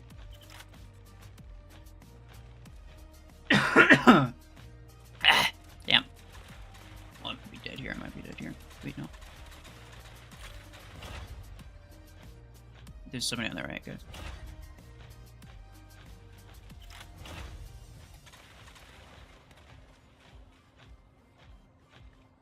Oh, bye-bye. How much of a damage buff do you think last RPG? Oh, he did. Never mind. How much do you think it needs to be off meta, like on par with Nade's Pods minigun?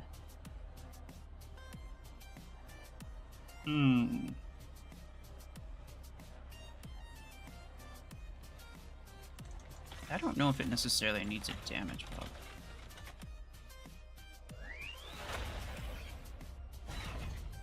It could definitely use a damage buff. I'll have to compare it.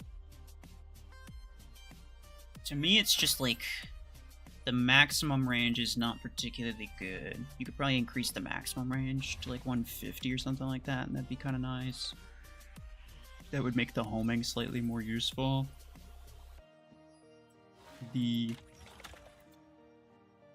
Max damage per shot, 9433, compared to, let's just scroll down here. Need 16 damage per shot. Ooh, like 50% higher. Yeah, fair enough. Yeah, see, nades have, they have less projectiles, but they have a bit faster reload time. I think Blast RPG's reload's kind of too long. 8 seconds for the kind of damage that you have is like,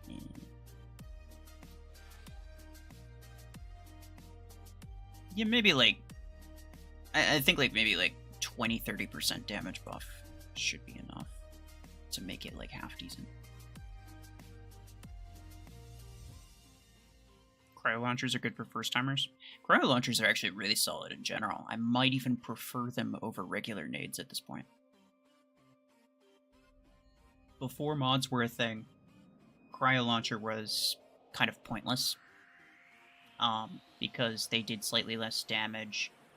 They forced you to fire in bursts, meaning that you couldn't kill as many things in a single mag. You had to fire like, one burst at one guy, one burst at another guy, as opposed to only firing like a couple shots or whatever. So regular nades were more manageable in that way. The stasis effect of the cryo was pointless because nobody survived longer than like 2 seconds, so a stasis effect was not necessary at all. And the damage output was like slightly worse. So there was just kind of no reason to use cryo over nades before mods. But after mods, I think the game changed entirely. It has slightly more projectiles, meaning it could potentially get through more mod players. The stasis effect is actually really useful because enemies can survive for like, I don't know, 5 to 10 seconds. and slowing them down, making sure that they're not able to like turn and hit you as easily, especially if you're close up. He's very nice. And also, the base range is 95 meters, so like you don't really need to use the range implant, whereas the regular nades, it's a good idea to use the range implant. So you only really need 2 implants on cryo as opposed to nades, which kind of need 3. Atomic, hello.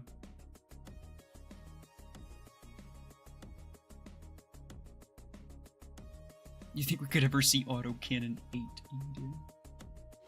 Maybe, but it would be immediately irrelevant. So, like, I don't know. That's the problem. Is like, it would have been really cool, really funny, like, before the grade update. But nowadays, it's like, even if they released it, nobody would care, dude.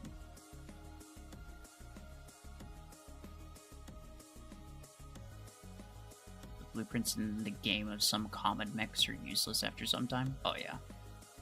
Not just common mechs, everything. Look at this. My redox is maxed out. I go here. 297 redox blueprints that I'll never be able to use a day in my life. And it just keeps growing. It just keeps growing. Now, according to them, there's technical limitations as to whatever. Which, like, I mean, I kind of do buy that. I'm not even gonna lie. Just because of all of the technical limitations that they have in terms of being able to fix literally anything. Case in point, they fixed Vortex's ability damage was bugged, and it was dealing twice as much damage as it was supposed to. So they fixed it, and so now Vortex deals the right amount of damage with its ability. However, now the damage isn't going through mods like it should. The damage has to the ability damage damages mods first, as opposed to going through the mods and hitting the HP like Redox or something. So they fixed it in part, but they also broke it immediately. Like it's rare to see them fix something without something else immediately breaking. So for them to be like, yeah, we can't really effectively deal with this, I kind of believe it. I'm not even gonna lie to you. I kind of believe it.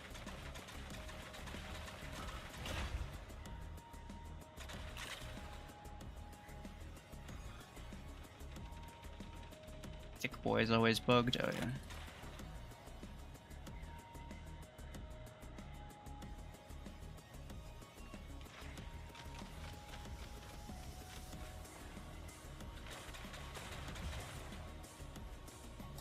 Get him.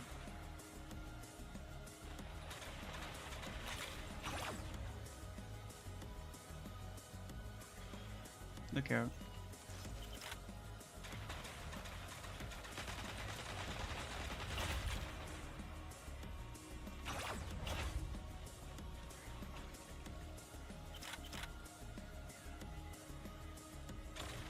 Oh no.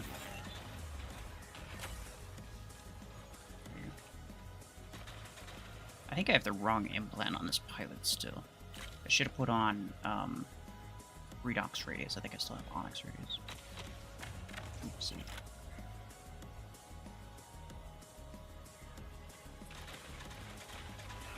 Oh, hello. Oh, hello. Bye-bye. Bro, who gave the bot this? Like, actually, who gave the bot that? That's crazy.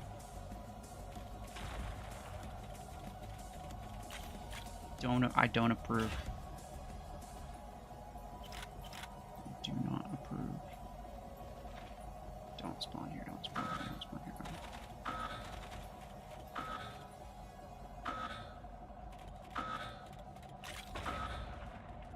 You're a hemlock, alright? Nope. You're Bastion. He has a freaking... a storm... or a strike rest. Storm. A strike rocket Deathwalker. Bye-bye. Bye-bye. Ah, never mind. Bye-bye.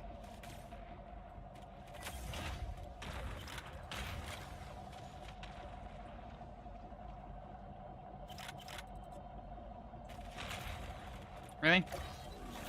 Really?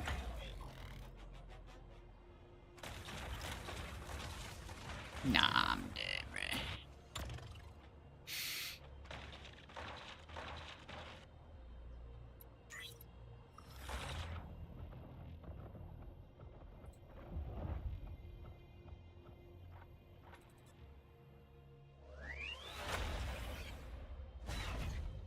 Sounds like Mech Arena runs on a similar code system to Team Fortress 2. Source spaghetti, yeah. It seems like they're trying their best to just, like, not mess with stuff, because it would take a long time to deal with it, but, like, at some point, you're gonna have to. You're gonna have to rewrite basically everything. Otherwise, it just keeps getting worse over time, I would imagine.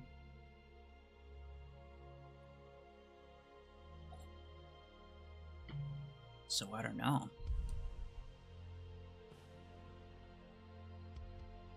Is a Blast RPG 6 event worth to grind out?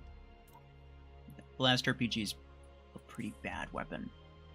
Now, if you could grind it out, I mean, like, it's a free weapon. It's free tier stars if you're in, like, tier, what, 4?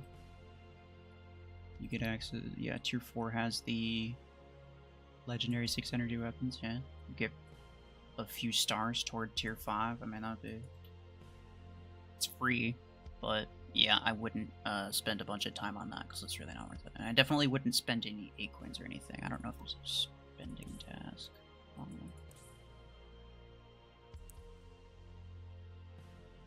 Open crates use 8 coins, yeah. The winner's probably going to be whoever spends the most 8 coins anyway. Would you prefer Gemini over Strike Rocket? I don't think so, no. Because Strike Rocket goes up and over, and that'll be able to avoid most of the perimeter shields, first off. And second off, it has more projectiles, so even if it is hitting the shield, Gemini can only take down 2 layers at most, because it has 2 projectiles. It has nice damage, it has those status effects, which are kind of cool, but I don't see it being particularly great. I'd have to wait and get the 12s, and put them on, like, Orion or something, because that's, like, the only thing that is probably going to work decently well, just because of the shield pierce, obviously. I could use the 10s if I had the 10 duplicated. This 20% damage modifier would perfectly simulate what a Gemini 12 would, like, what the damage would look like from a Gemini 12. But I don't have my 10 duplicated, and I don't intend to duplicate it. So, yeah. Sudanshu, hello. What builds work well with Gate Crasher? I mean, there's the pretty classic Stormrack. But I also find, like, Graviton Beam Gate Crasher is... I don't know why it works. I still don't know why it works, but it is strangely effective for what it is.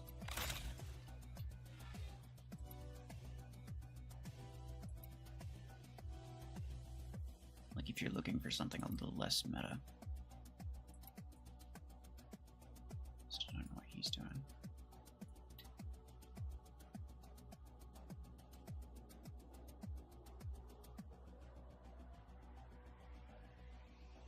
They say Slingshot is bad, but it's really not if you're a first-timer. Yeah. I agree. The people who say Slingshot is bad, it's like saying Killshot's bad when you're maxed out. Like, yeah, of course, because you're not using it when it's supposed to be used. It was intended to be used in a certain, like, at a certain stage of the game, and if you're not using it at that stage of the game, then it's not going to do well.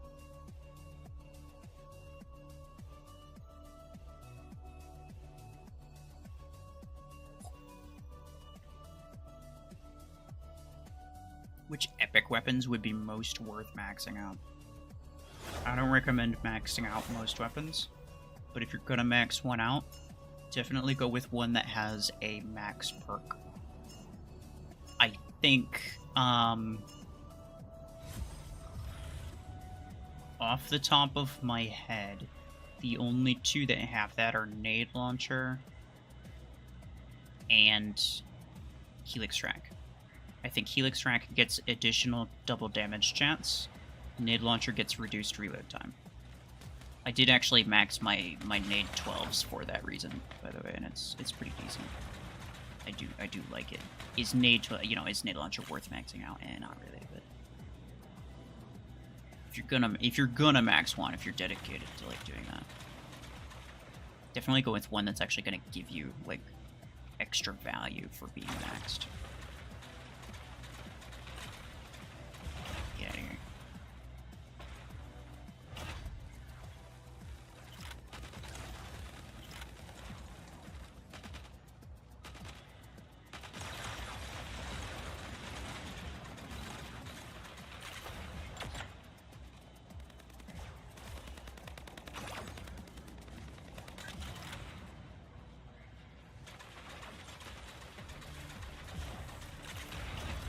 Yo, he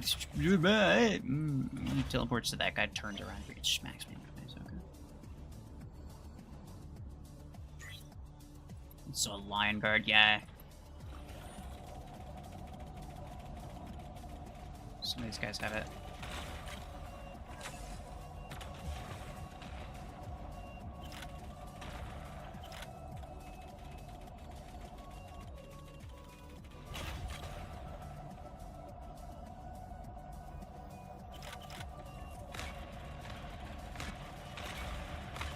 I missed.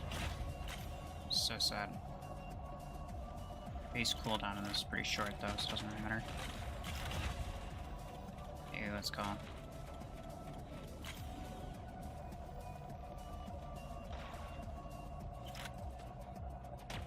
Hello.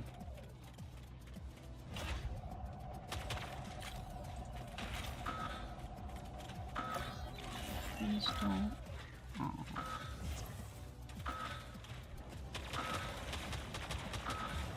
Last RPG Mimicker. I already tried that. It was actually pretty decent. It's among my current top 2 favorites for the weapon. My favorite being Solus.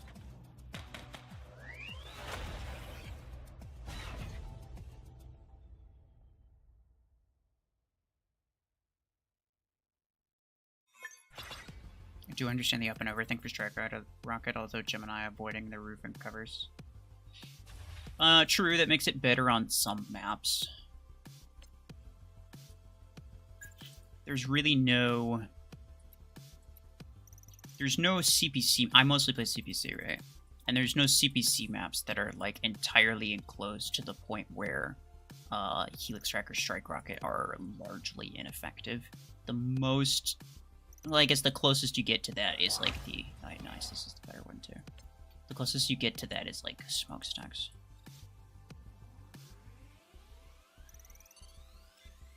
But apart from that, like, there's really no map where it's, like, particularly ineffective to have a weapon like that. Let's go. I like these skins. They're really nice.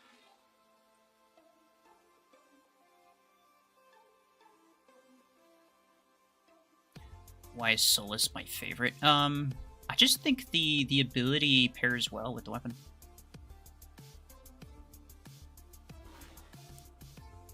Like, being able to blind them gives you some time to unload your rockets on them. It's not bad. Oh yeah, let's go. This one looks nice. I could use this. This is the PvE one. I'm not gonna lie. Between the two, this one I think looks way better. The other one has the cool ability animation, but like, I don't know. This one, I just think this one looks so much better. It's not even really a contest. Stupidity damage, why not? I don't expect this to work very well because the weapon mounts are kind of low.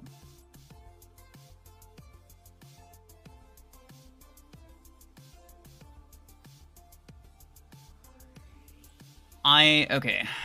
Celestial, I don't know what you should do. It's very, there's a lot of nuance.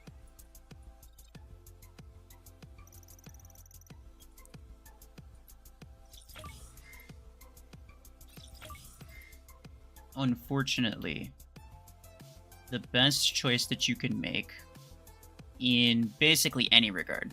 So, like, if you're talking about anything, like, some things are just generally good to get, but it's like sometimes you should just get something else first because of the things that you already have. So it really just depends on what you have in your hangar, what you're currently using, what other weapons and mechs you have available that you're not using, the rank and level of, well, mostly the rank of the stuff that you have. There's a lot of Yo, what are you doing, bro? There's a lot of... What's the word?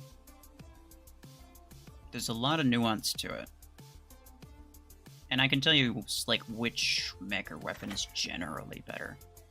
But I really don't like answering these, like, what should I do type things. It's like, it's not the same for everybody. It's not quite that cut and dry. I forgot to die on time with Deathwalker. It's a crazy thing that you have to do, bro. I saw it every single time, Celestial. I was hoping that you'd stop asking, personally, because I don't plan on answering questions like that during these streams. It's a completely off-topic question. And if I answered it, you'd just ask me another question that's very similar. Maybe not you personally, but somebody else would. And that's what I've learned over the past, like, 6 months, I would say. What I've learned is that as soon as I answer a question like that, I get, like, 6 more that are basically identical questions. Which just proves that nobody was actually paying attention when I answered the first time. So again, it's not you specifically, but it's just a pattern that I've recognized that I really don't enjoy. So for streams like this, where the topic is, for example, Blast RPG 16, I'm just gonna avoid answering questions that are off topic. Unless it's, like, you know, so off topic that it would never be on topic unless I answered it. You know, if someone's, like, favorite pasta, which is a conversation we had earlier.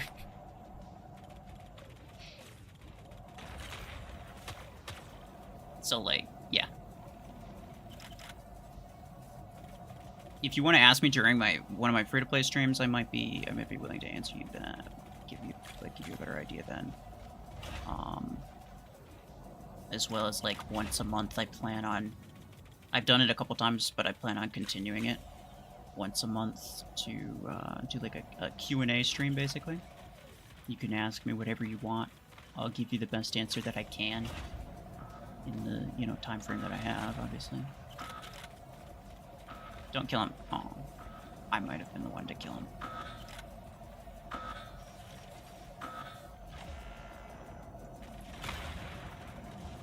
He has jobers.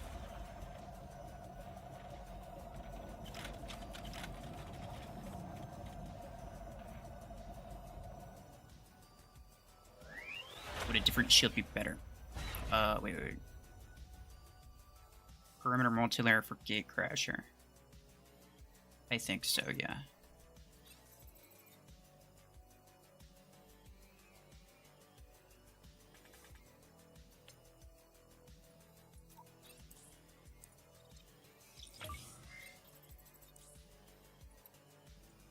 The Gatecrasher has decent HP. So you can get, it has the... Hold on. What is this? Well, I guess it doesn't matter. But, let me see, what is this? This is 43%. Oh.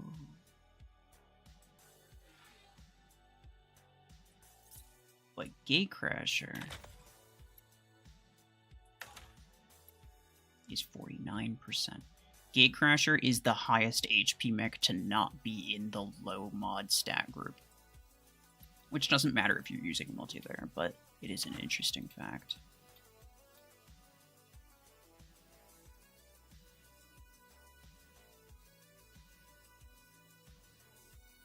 I'm surprised they released 3 weapons in a row with homing. You're not wrong, that is actually kind of wild. Do you think they'll release much higher energy weapons or mechs higher than 32? I think it's entirely possible. I can't necessarily say how probable it is, but I mean, just looking at things, there's kind of like there's 2 options that they could. There's 2 options that they have, really, right? Because they can't just make.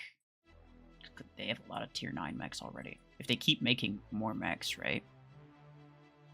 Even if they filled up every single one of these tiers, even if they filled up all of these tiers, eventually they'll run out of space. They'll have to make more. They could make a 4th tier for Legendary, but eventually, like at some point, it's going to have to go past what we already have. So either they'll branch out to like 40 energy mechs and 20 energy weapons. That's my guess, anyway. It could be more or less energy than that. Or they'll make a completely new tier above, like a completely new grade above Legendary. And do that.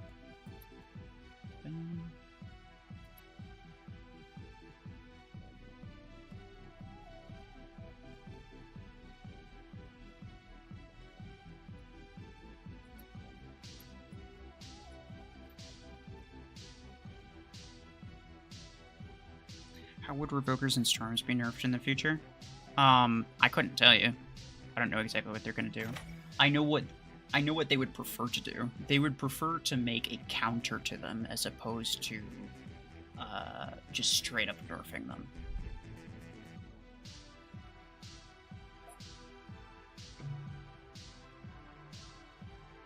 Creating a counter is just better for everyone, I think. Because it keeps the weapon, it keeps the things relevant. If there's, especially if it's a mech counter. If it's a weapon counter, then it's kind of iffy.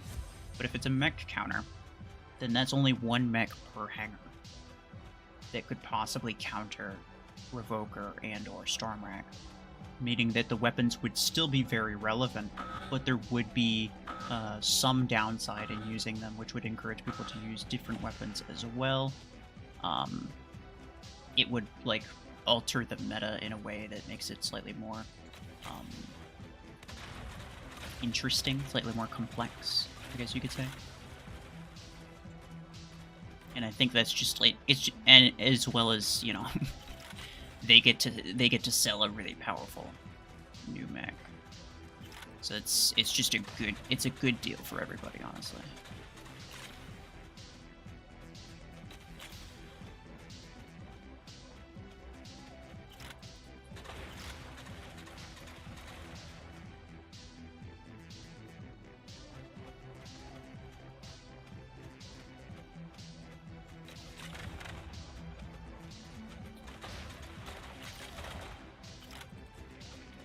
Hey, that's the build I'm using.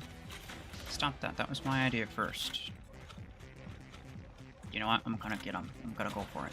Go for it. There you go. Twister. Okay, bye-bye.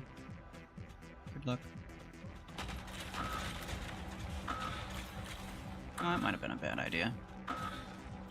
No, everything's fine. Bye. I'm just gonna come right behind you when I get this guy. What do you think about Dreadnought? I think it's cool. I like the ability mechanics a lot. But, I don't think it's particularly great. Like, not meta-worthy. But I don't think everything has to be. I think having things that are just fun, but not, like, super grossly strong is nice.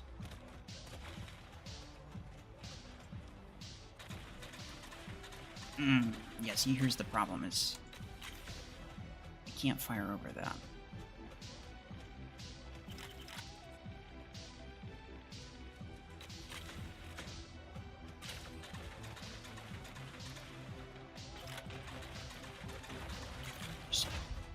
Okay. Exotics would be great concepts. It's entirely possible. Yeah, I don't really know what they plan on doing.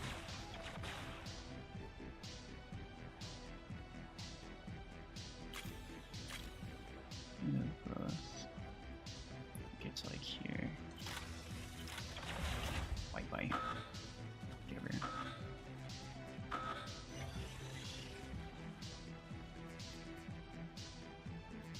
Someone's calling me.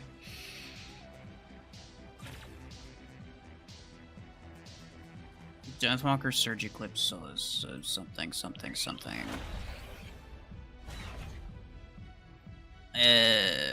Depending on, I mean, it kind of depends on the weapons that you have, right? All of those.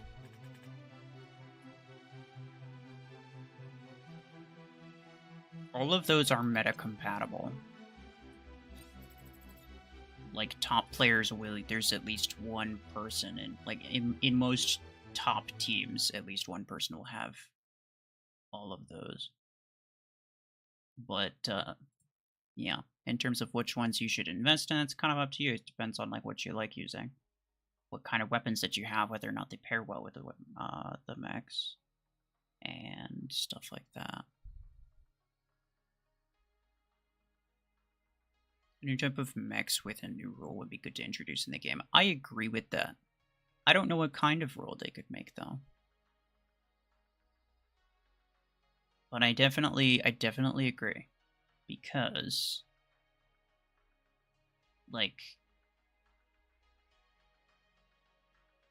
there's only 4 roles. It's kind of lame. Platinum, hello.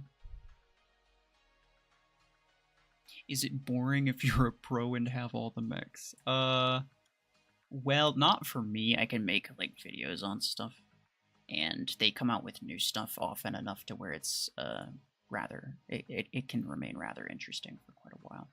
Sometimes it's kind of boring depending on what they're releasing, because like recently they released Strike Rocket, which is like it's kind of fun, but the 16 is the only one that's even good. Gemini is kind of a little bit uninteresting. Last RPG is pretty bad, and it's kind of uninteresting. It's even mildly frustrating to use.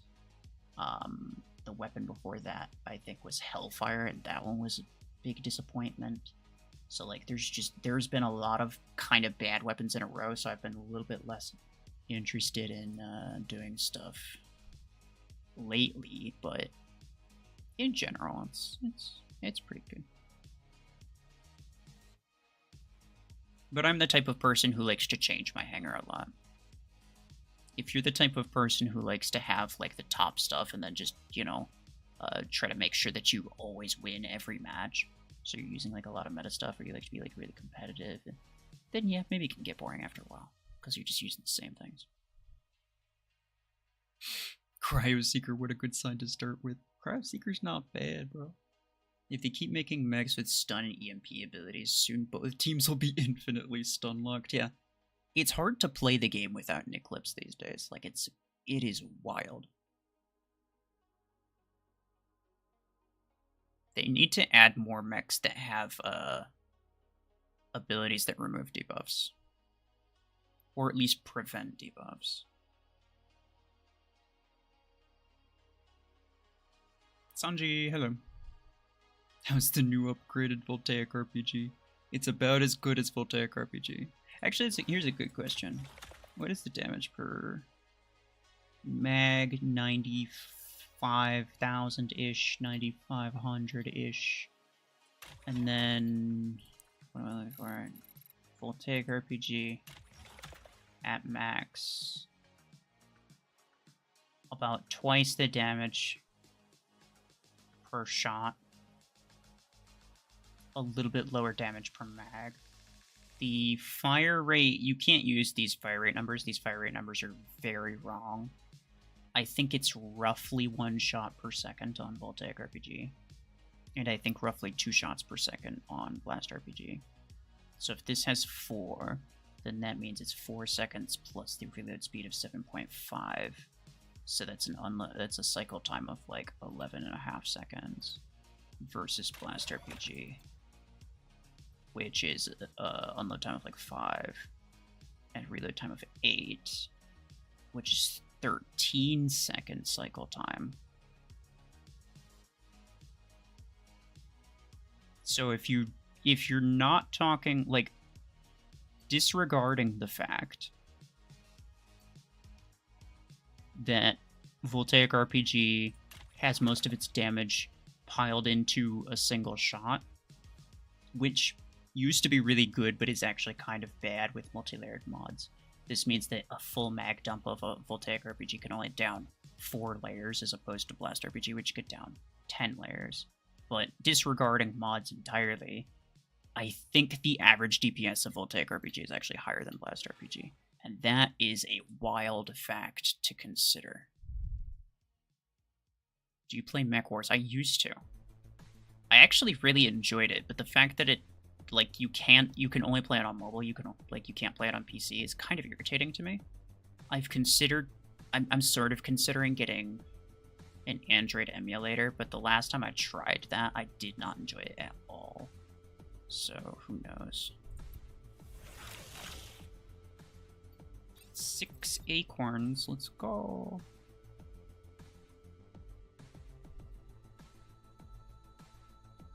Let Redox ability remove some debuffs from allies and give them temporary debuff immunity.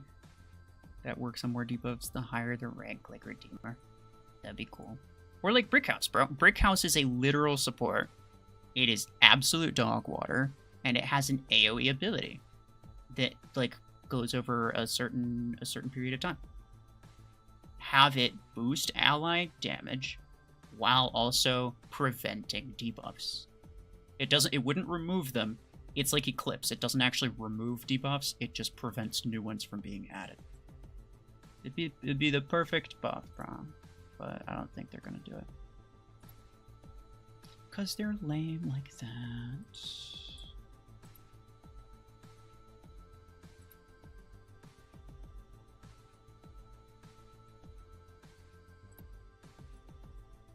Oh, Platinum's here, let's go. You want to join Platinum? You got your Blast RPG 16s maxed out. I know you got your implants maxed out. That's for sure. Oh yeah, Brickhouse, that exists. Sometimes you do forget it. It's so irrelevant. It is so irrelevant, bro. It's crazy that an old epic weapon could compete with the new legendary. I know. Like, I like the fact that not every new weapon is OP. But at the same time, dude, like, at least make it decent. You have cryos on Surge? Good.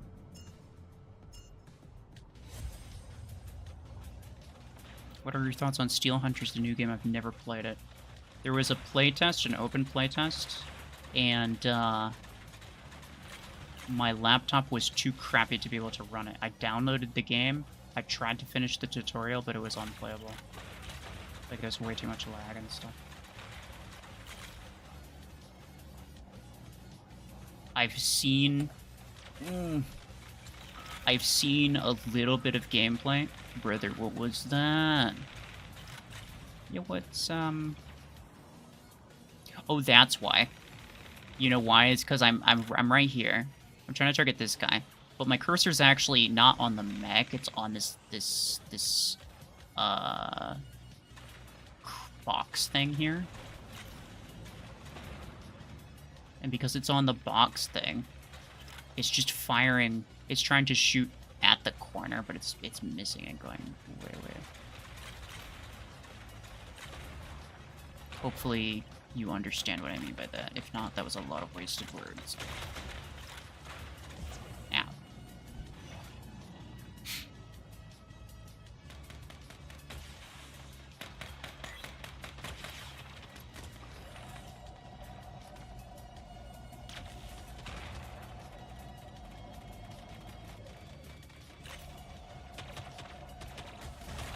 Oh, I was trying to kill him with it, bro.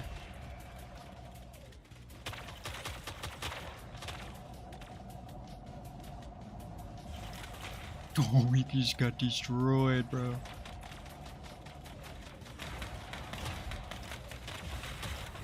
Oh, yeah, let's go.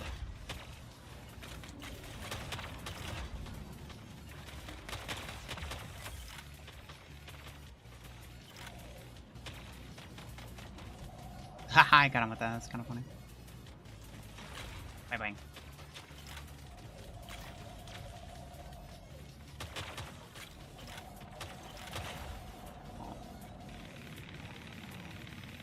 And fantastic. Okay.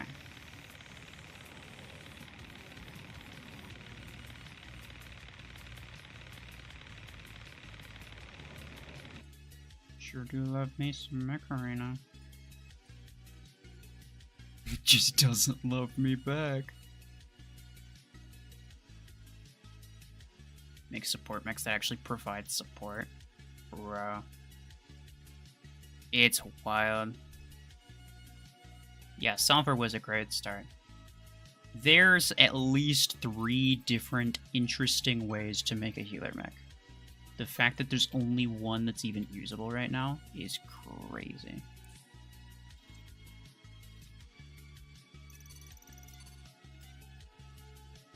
Yay. Yeah, the Freedom Fighter is way worse than the Winter Patrol, but that's alright. I'll take both, honestly.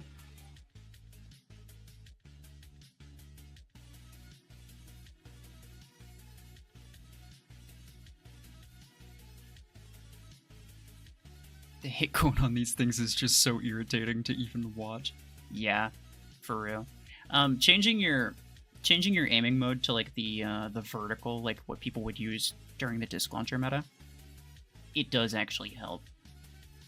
But I don't like using that aiming mode. I prefer the manual one, so I'm willing to just suffer with it.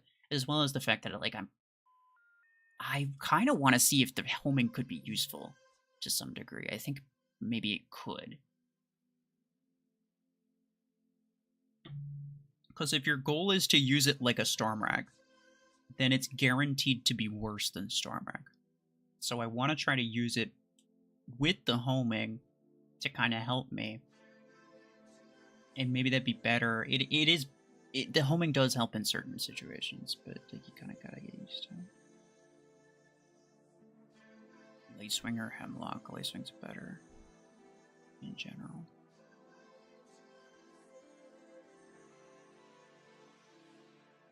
What's my favorite mech? Probably Vortex. They did him dirty with the last update, though.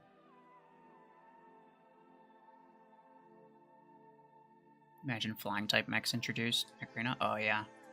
There's a lot they could do with that, too. Like, jumping is not the same as flying.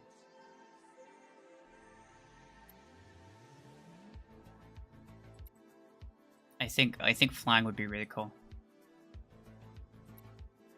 Potentially.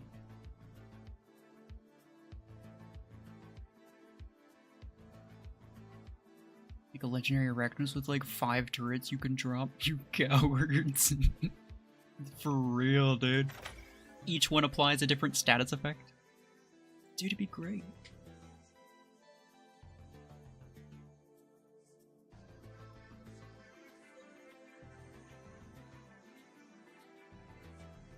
Cold, hello.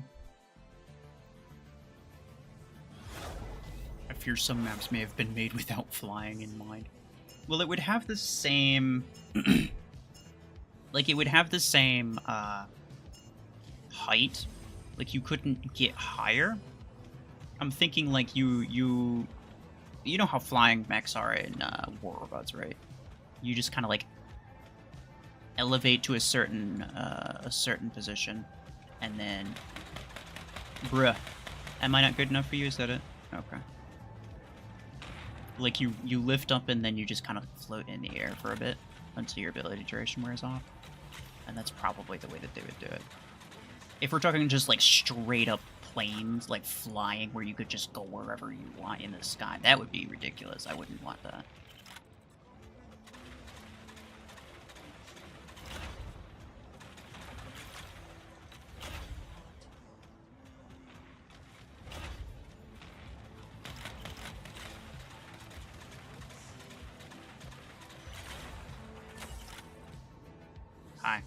Please don't.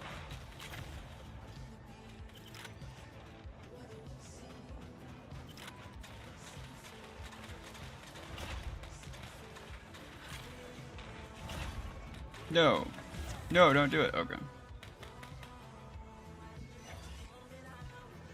Storms with flying mechs would be absolute chaos.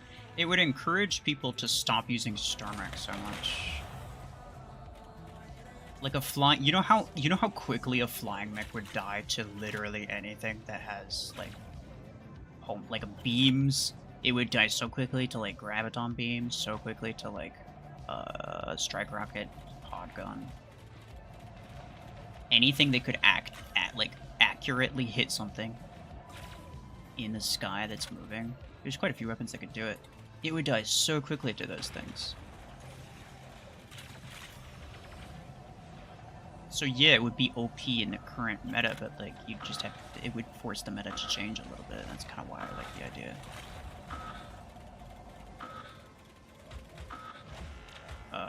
Hello. Really?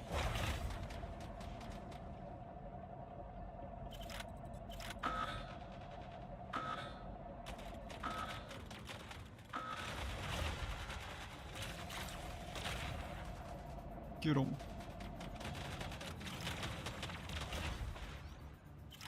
Hi. Pods. Yeah, that's what I said, I think.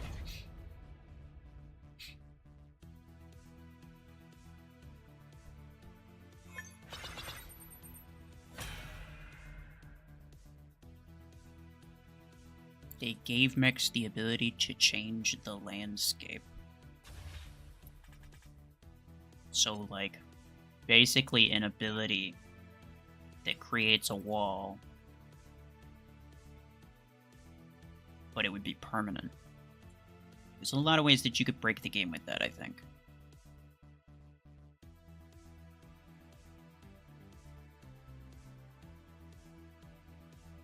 Flying tanks. That would be very interesting, yeah. Flying mechs would be kind of a counter to Revoker too. Well, exactly. That's what makes Lacewing so strong, is that it is able to, like jump in the air without like. It can like kind of move around in the air. It has the high ground on you, and it's able to get enough distance to where Revoker's probably not even going to be able to hit you. Plus, the projectiles of Revokers are kind of slow, so it's going to be difficult to hit something that's moving around in the sky like that. And Stormwrecks are basically unusable unless you're the one with the high ground. If you're trying to shoot something in the air that's moving, it's not going to happen with Stormwreck. So the reason Lacewing's so good is because it's basically a direct counter to both of those weapons.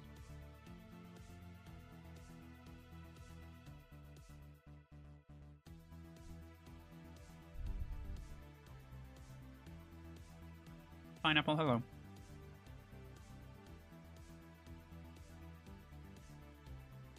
Wasn't Brickhouse labeled a floating fortress? No, it was not. It was labeled a mobile fortress.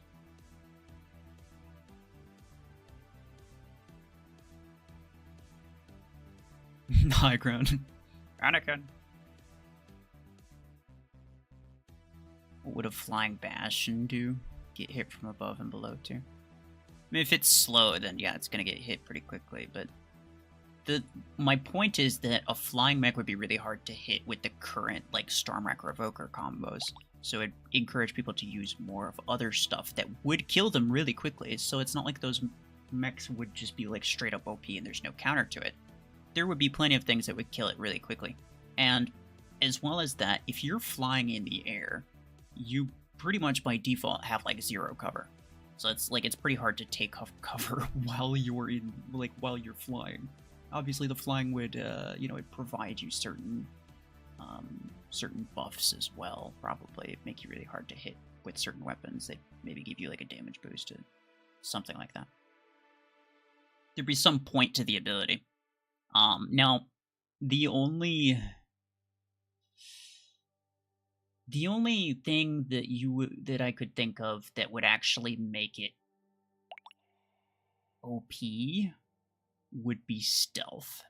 if they gave it stealth, then there's kind of nothing that can counter it. And I would not particularly enjoy that. What about you? I haven't played with you in a long time.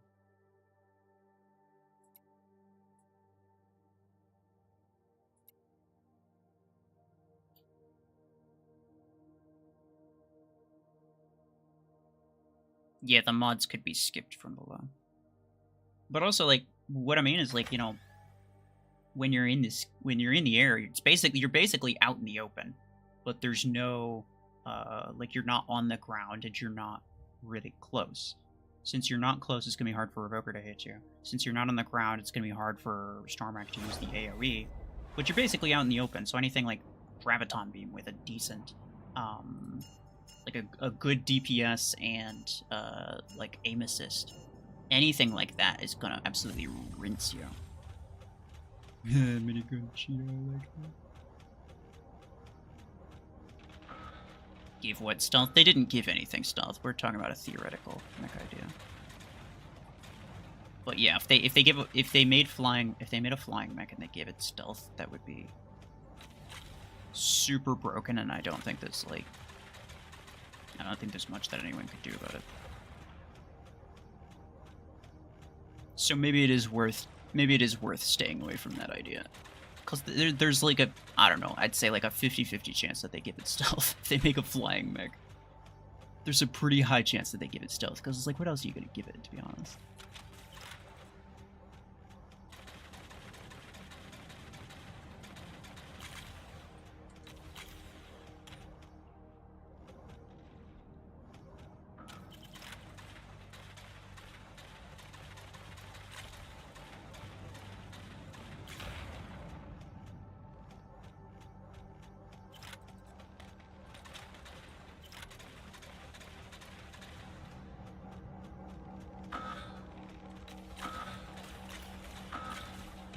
Bruh.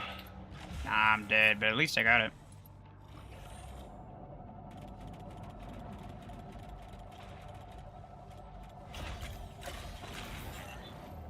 Bye-bye. That guy's probably gonna kill me. Maybe not. Kinda derped out a little bit.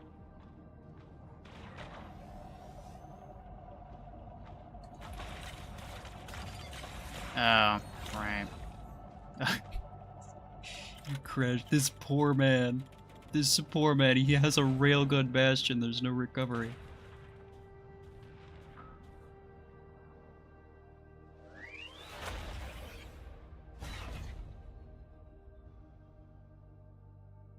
Minigun 12 for 8 coins, yeah.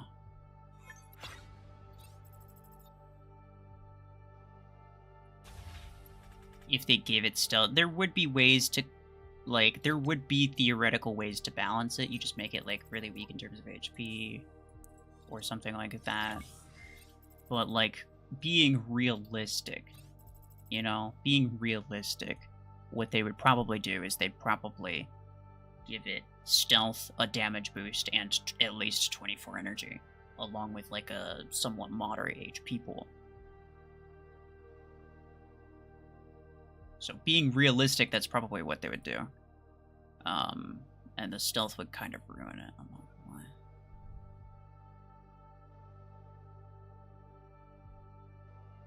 Can you make a legendary sniper comparison video? Yeah, maybe.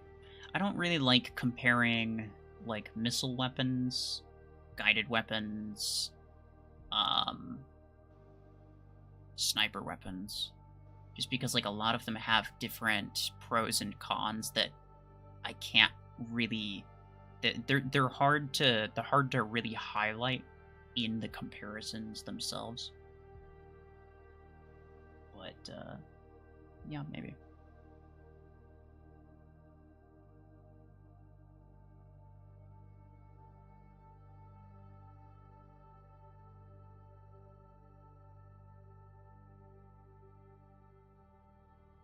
In past, they change A-Coin weapon to crit, or if it's for A-Coins, it stays A-Coins forever. There's only one instance where they changed what it was. This was... And they only changed it because the gear hub was added. So before the gear hub before this existed, there was the progress path, and you just unlock stuff from the XP progress here. Missile Rack 8 was A coins, Missile Rack 6 was credits. When they added the gear hub, they swapped those two, so now Missile Rack 8 is A coins, Missile Rack 6 is credits. And that is the only thing, as far as I'm aware, that they've ever changed in terms of the currency price.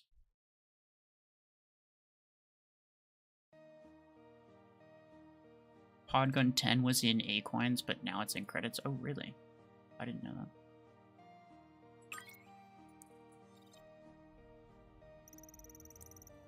I do recall it was in A coins from the, what's it called? The PvE. I didn't realize they changed it to credits.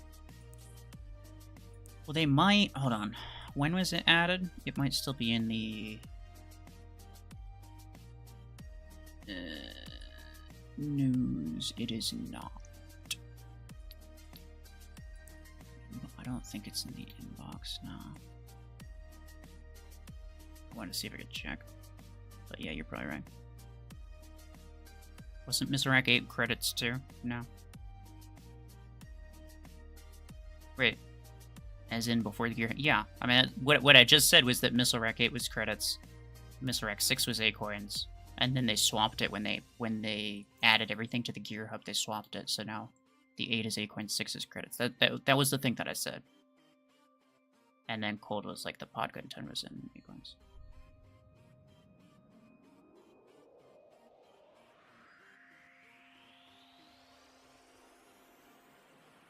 I remember Pulse Cannon 4 being credits. Is it not credits anymore? I don't know. Stingray, hello. Hold on. I'm gonna be right back. Hold on.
Okay.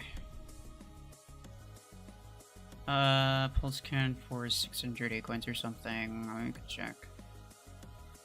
Cost purchases. I'm on the Mech Arena Master database right now. Pulse cannon for is 625 acorns, yeah. That's unfortunate.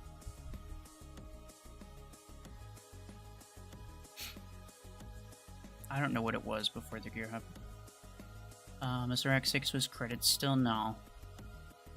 Mr. X6 was acorns before the Gear Hub. I remember specifically that they swapped it. Like, I could still be wrong about that, but I'm like, I am dead certain, personally.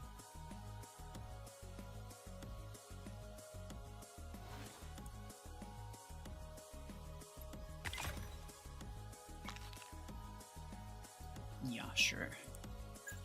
Let's go with... Actually, let's just keep that. Yeah, blood damage is fine. I find this tournament test interesting compared to the last one. Yeah, at least they didn't mess with the matchmaking this time. Actually, they might have. I don't really know. But I don't think they did. The, random map is nice. I do like that.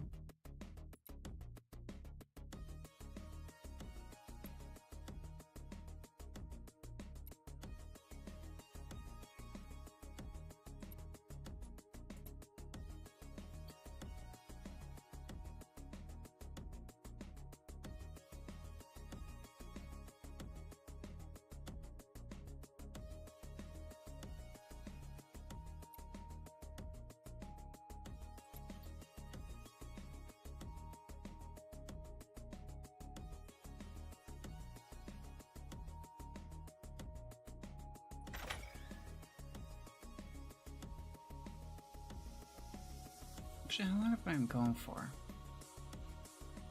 Not too, like 3 hours. Oh, 2.5-ish.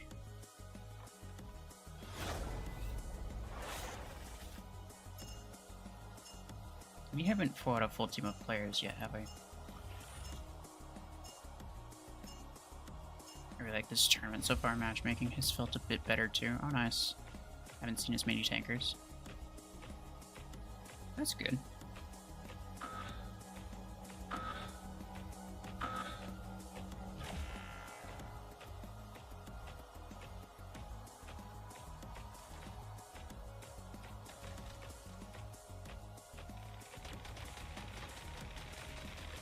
Yo.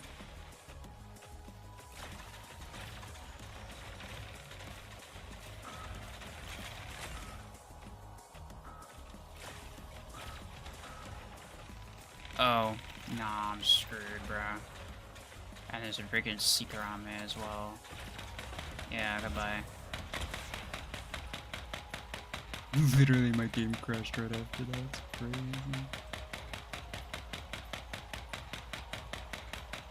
Shame, shame, shame.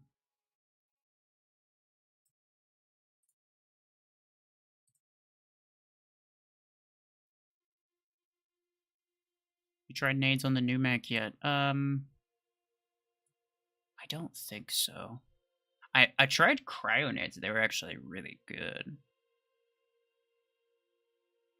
Regular nades might do similar.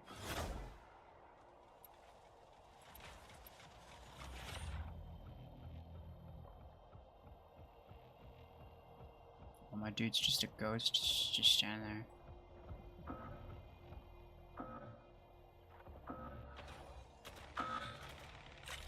Oh. I popped him. Bye-bye.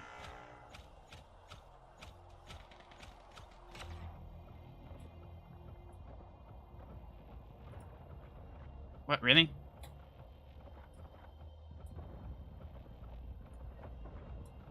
Yeah, gotta give it a second before firing the next one. The galvanic hull takes like half a second to go away. Or something, I don't know.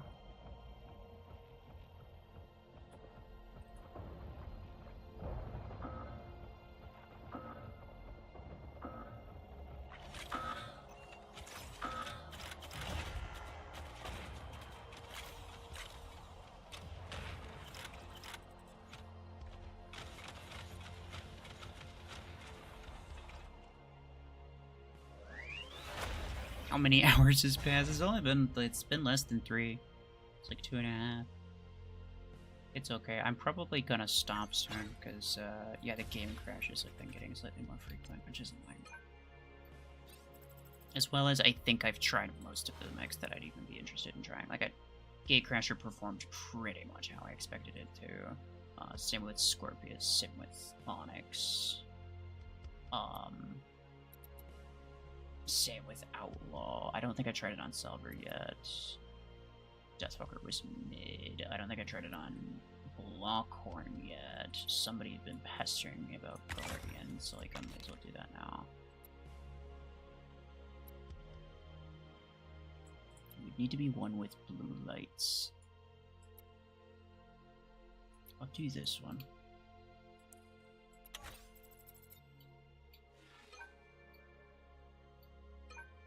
But yeah, like I've tried most of the mechs that I think it would be decent on. So far, Solus was actually pretty good. And Mimicker was not half bad as well.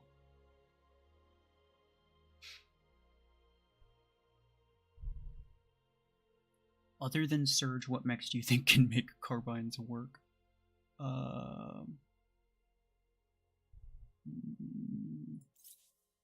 Maybe Eclipse?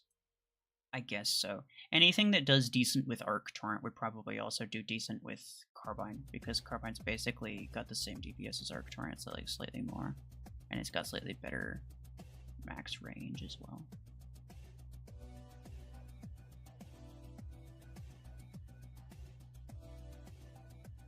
So like mostly just like maybe Seeker, as well as Surge and Eclipse. That's kind of it, I would say.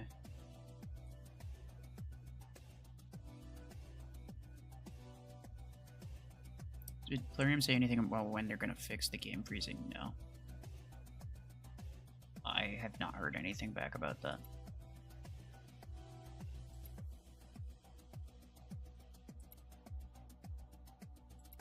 Apparently they didn't even know it was happening for the longest time, which is wild.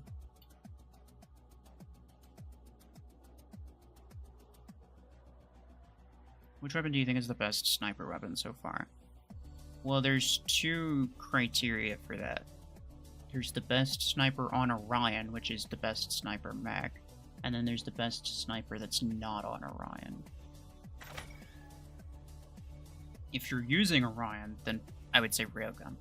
If you're not using Orion, then definitely Tetra Rifle.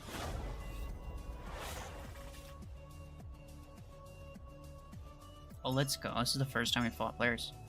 It was the magic of the Guardian, bro. For real. Could try Battle of Titans. That game is so dead, bro. A funny story about that, actually. It died because it was too free to play, and they weren't making enough money to keep up with updating it. Which is why, like, sometimes you just, like, sometimes a game just needs to actually make some revenue, you know what I'm saying? Get on. Oh, I'm so sorry. I didn't mean to. Yeah, mess him up.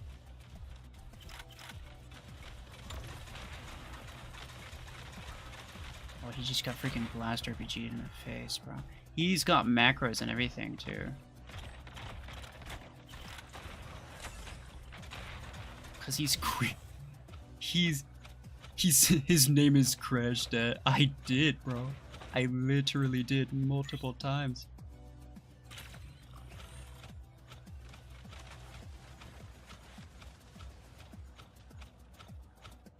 He died? Yeah, okay, let's go. We gotta go for it, fellas.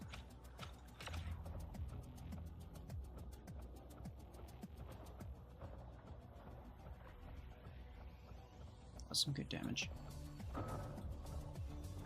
Bye-bye. You know what? I don't really care. I'm on your bacon. I got backup here. He might kill me with that. Never mind. Nice, thanks. Really? It's hard to aim this thing. It has just enough aim assist to where it kind of messes you up sometimes.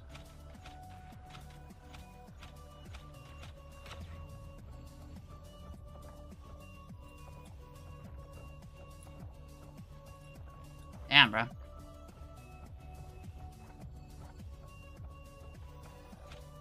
We need bacon. We need bacon, like, literally right now.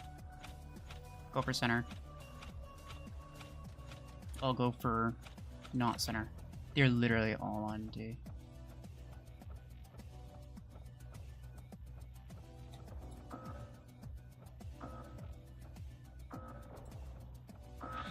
My G. You are not. You are not him. Oh, okay. Never mind, he was.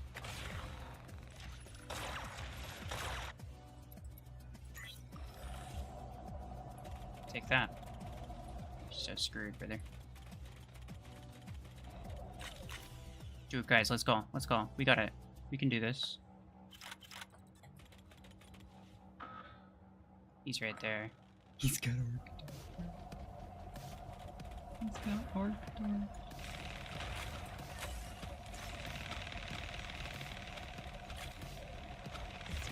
Okay, yeah, fair enough. Get him, boys. Find them.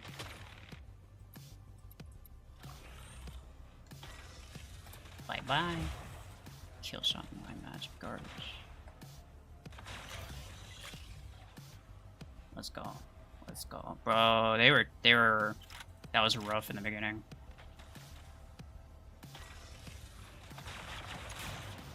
Oh. Wait, can I actually? Can I actually? Yeah, let's go. I got it. Hey, good job, boys.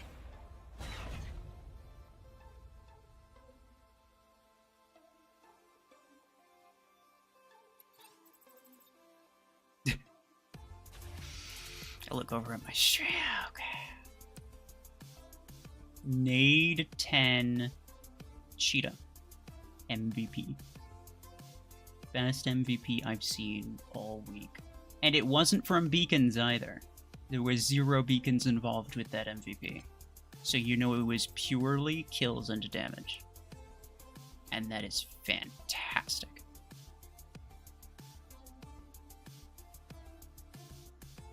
Bandito 7. Why you try Call of Duty? I don't plan on trying any game that's like horrifically mainstream. So I'm not doing Fortnite, freaking Roblox, Minecraft, any of that crap that literally everybody does. There's 0 chance I get anywhere with that. Because you have 800,000 different people who already do that. Oh, Janitesh, much appreciated. Convict, Nico, Mihu, Niklos, and Lismester. Let's go. I'm so proud of my cheetah. Bro, you should be. We should play Fortnite together. No. No.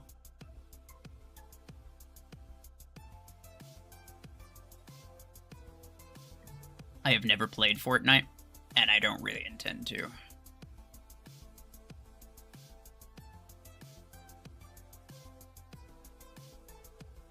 You have it though, don't you?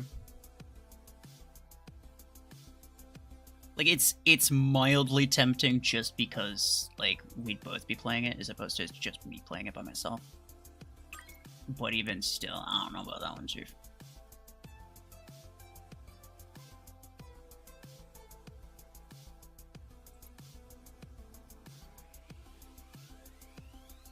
Okay, hold on. So the Guardian, yeah, OP for sure. I got like what, 2 kills with it. I'm gonna try Panther and Blockhorn.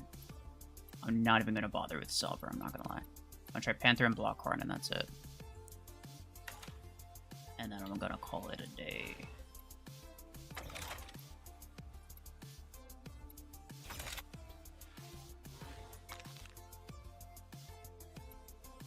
Ooh.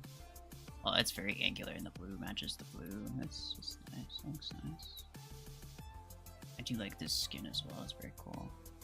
This one's... Actually, I mean, this one's not bad either, but there's like a lot of spikes and pokey things that the weapon just doesn't have, so I think this one fits it there.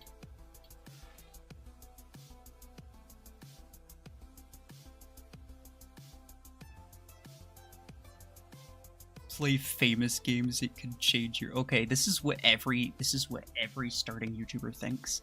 And it's the exact opposite, actually. The exact opposite is true. People think, well, I'll just play a mega freaking popular game like Fortnite or Minecraft, and people will watch me because they like Fortnite and Minecraft. No, it doesn't work like that. Because you're gonna have your video among 8 billion other videos that are also on Fortnite and Minecraft. And there's zero reason for anyone to watch your stuff as opposed to just somebody else who's been doing it for much longer. So at this point, games like that, along with Call of Duty. Bruh, trust me. I literally, every professional YouTuber who, like, gives advice on making YouTube, like, videos, they say the exact opposite of what you're saying. If you're trying to tell me that you're smarter than all of them, then, I kind of just don't believe you. It might get you from 10k to 10 million. Yeah. The potential reward is technically higher because the game's significantly more popular, yes. But the chances of you actually getting any reward whatsoever are significantly lower. I don't care if I get 10 million, if I'm being honest. I would be perfectly happy staying below 1 million, so long as I can actually make enough to, like, support myself. I'm perfectly happy. I don't need to, like, you know, be freaking gigantic. In fact, being gigantic would, you know, stuff like this would be impossible. I wouldn't be able to have a conversation with you. The stream chat would just be going crazy. I wouldn't be able to talk to anybody, really. It'd be hard for me to interact with anyone specifically. So, like, I couldn't do the things that I do. I prefer being a little bit smaller. And... But you know, like, I just want to be large enough to where I could actually make some form of living off of it.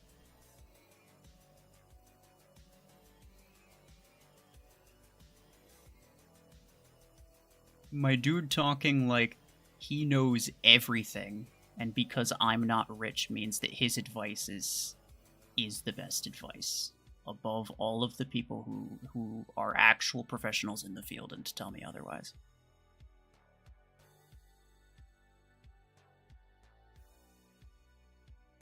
My guy, you've lost the argument. You stop trying. You'll just embarrass yourself. Like, I understand why you thought that. It's a common thing to think. But what I'm telling you is that it doesn't actually work like that. I thought the same thing as well at one point, for sure. But it doesn't actually work that way.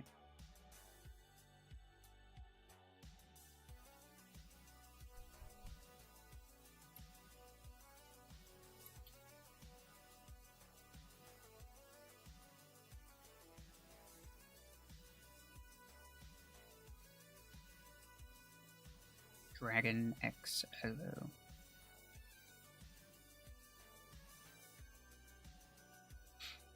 Oh, Stinger is asking, would you recommend Aegis over Driver 12? I would not. Somebody else was saying that it was really good, and personally, I don't agree.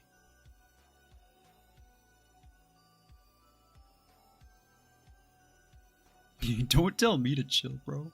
You're the one coming at me like you had the AIDS. You'd be like, bro, just trust me.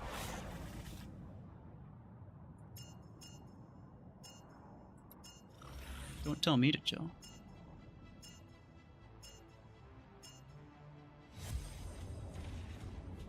I don't know if you responded to my comment about Battle of Titans. Yeah, I did.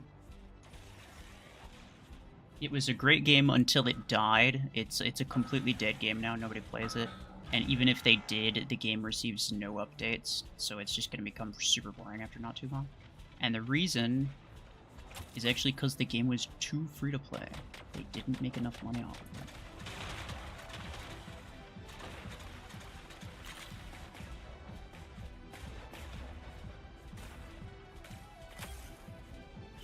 That's why when people say that, oh, Mech Arena should just like make everything free and then only monetize skins. Like, you have no idea what you're talking about. It works for some games, but and it could work for Mech Arena, but it'd be incredibly risky. They have no way of knowing if it would work. Let's go after the bottom, bro. They have no way of knowing if it would work. The games that it works on are like the super mega popular games like Call of Duty and stuff like that. So like, of course, because they're so popular, they're able to get a lot of money from skins. But like a game like Mech Arena couldn't do that. They're not that popular.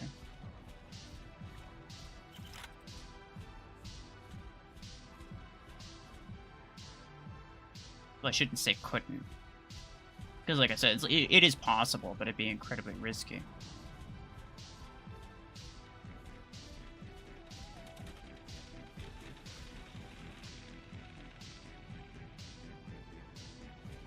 Aw. Push me down.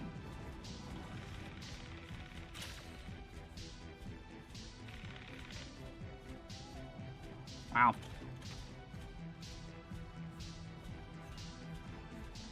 That's crazy.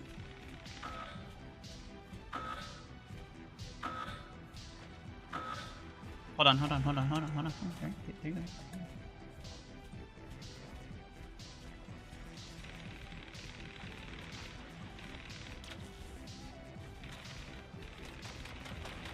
Oh, they got multiple Panthers?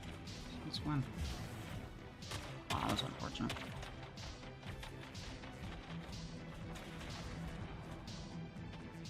Excuse me. Oh, my dude had a Guardian. They have a lot of Panthers. Wait a second, I think all of them had one. They had like one, possibly two in the beginning on the left. And then they had like 2 or 3 toward the end.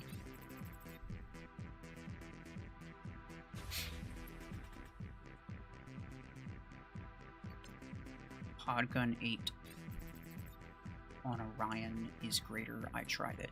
It sounds about right. I have not tried Podgun 8 on Orion against like a team of players, but it sounds like it's pretty darn good. Kind of a mix between like kind of a like it's sort of like Stormwreck, but less damage, less burst damage, but also you can like curve around stuff. The main problem is the damage delay. So if you get like a Seeker teleports on you, you're hosed. Stormwreck or Railgun, you could mark the Seeker, you could shoot them, they'd immediately die. But Podgun, regardless of how much damage output you have, your damage is on a 2-second delay, which means anything that rushes you is probably going to kill you. And that's my main problem with it. Cole, do you have to go? Alright, no worries.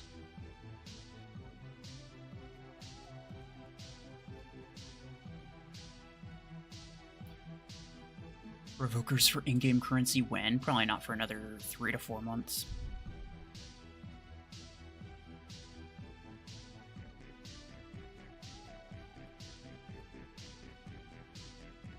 Fast success only exists in a rare fashion. The grind is needed to respect the hustle. Oh yeah, absolutely.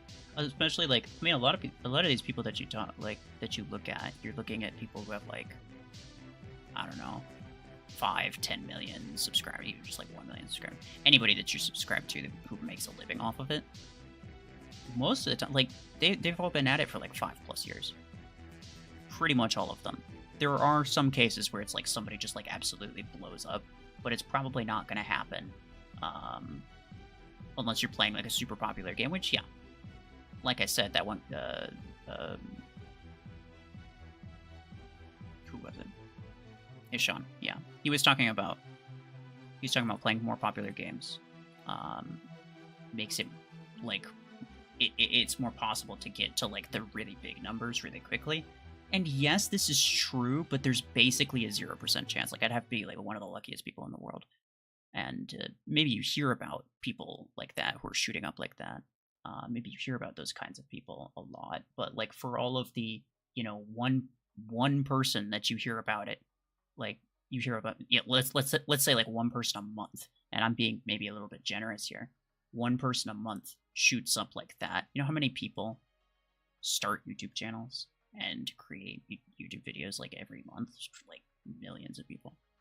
And if you're talking specifically even about like the genre that this one person shot up in, you're still talking hundreds of thousands. So it's like you'd have to have literally the best idea, like super good idea, to be like the best in the world, basically, for you to shoot up like that. And I definitely don't have the best ideas. So like that's not gonna happen. I got some decent kills with this, so I'm gonna replace it, Blockhorn. And this is gonna be the last one that I do.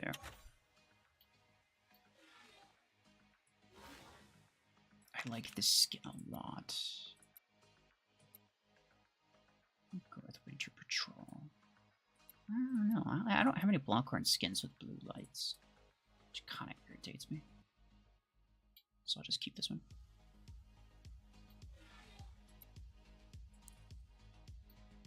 But yeah, like the potential growth, I suppose, is there, but the chances of actually growing, so like unless you're like an absolute like, unless you're like 8,000 steps ahead of everybody else, the actual chances of you getting that extra growth is so disproportionately low that it's not even worth trying. Especially if you're not someone who already like plays those games, right? Like if I played Fortnite or Minecraft a ton, then I'd make videos about it. I would, even though it's this really low chance of it getting anywhere. I would do it. But I'm not gonna start making videos on a popular game just because it's popular to try to make myself more mainstream or whatever.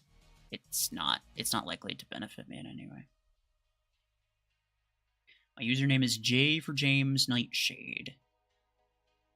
It's from a Ray Bradbury book. My username's spelled weird because I made it back when I was high school and I just kept it. Okay. Wait, do I have you on my list? Is what you're saying? Or did you send an invite?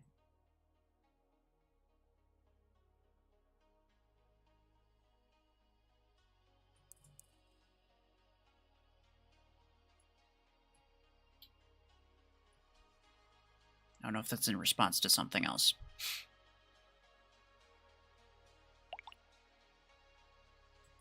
Okay.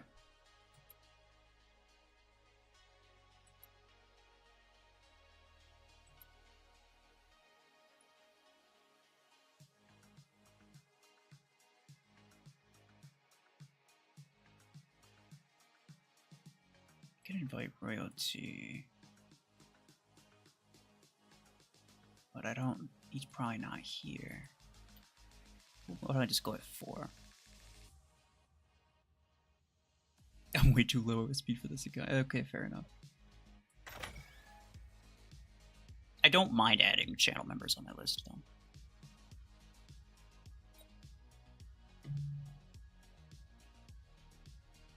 Especially like the actual paying ones, not the gifted ones. I do appreciate the gifted ones, but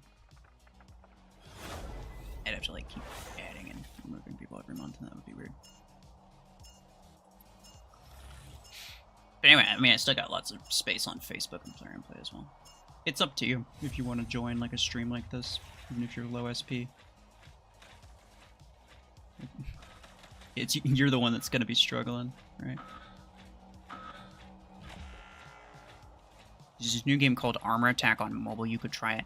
Actually, there's a PC version for content creators that I literally just got access to.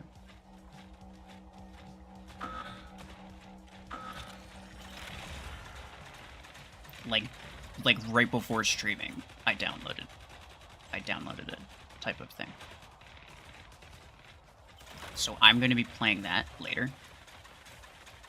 And then I'm going to see kind of like where I stand. I'm very interested in trying it. The main reason I haven't is because, as you said, it is a mobile game. And there's no way for me to play it on PC. Which is really irritating, because it makes it like it's a lot harder for me to record, it's a lot harder for me to stream as well. I'd have to download like an Android emulator or something, and those are kind of crap. Thank you.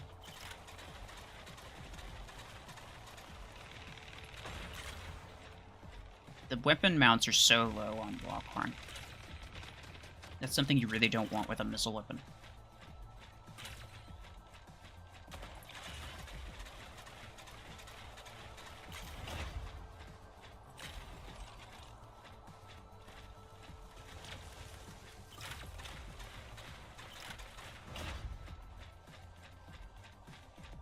But the shield up Lockhorn is good.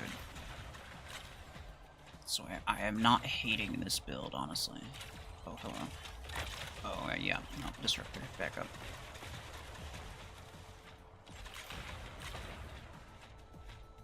Bastion. He's going around, I think. Actually gonna target this guy.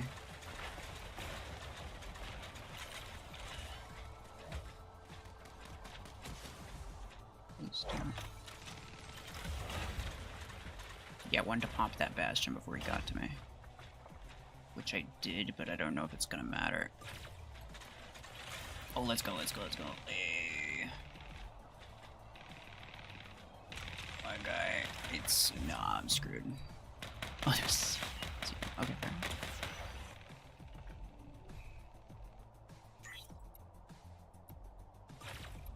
Okay, that's not true. We're friends on the third play account? Okay, fair enough. Bye-bye. Oh, you're not by. Got you.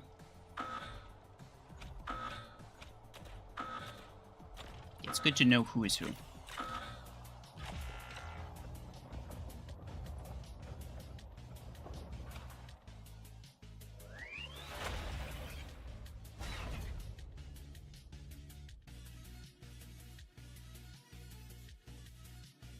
Lockhorn looks a bit like Guardian.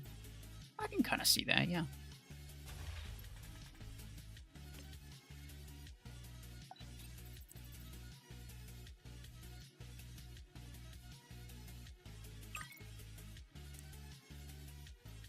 Until that. I could refresh my battle points here, but I actually don't think I'm going to. Because that was pretty much the last... Oh, actually, no. I still have this fine fellow. So let me... Yeah.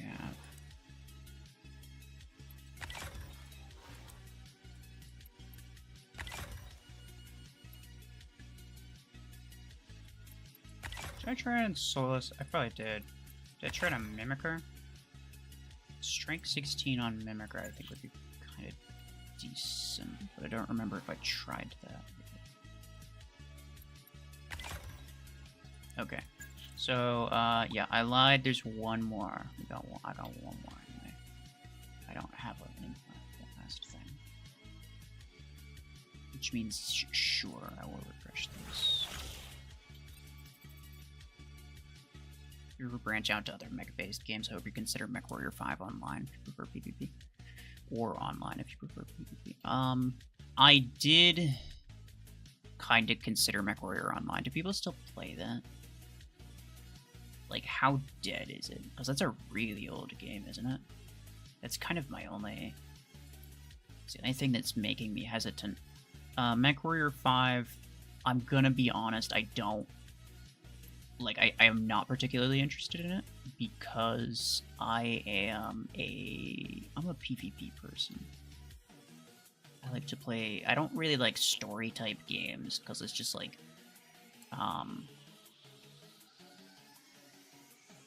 It doesn't feel great to me to play a game that you'll eventually beat, and then there'll just be like no point in playing it after that.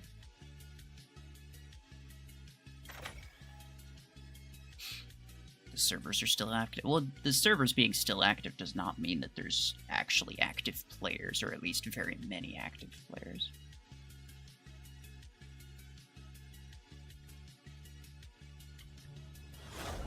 So I'm wondering if there's like Oh, let's freaking go, dude.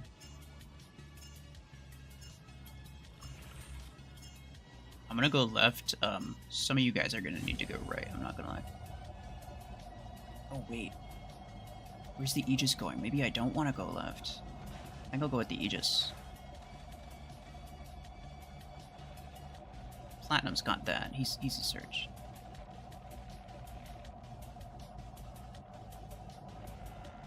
Yeah. Okay. Watch out. Because this thing plus Aegis, I think, is actually going to be great.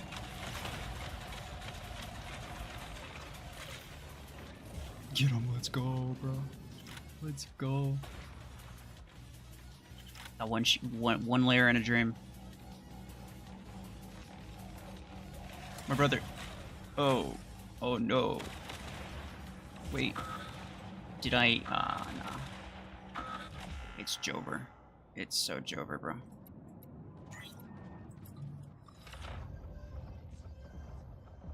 Bye-bye.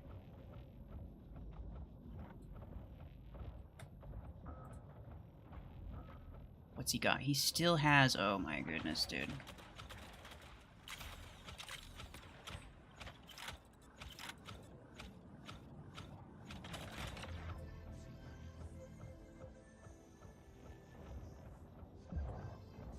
Bye-bye.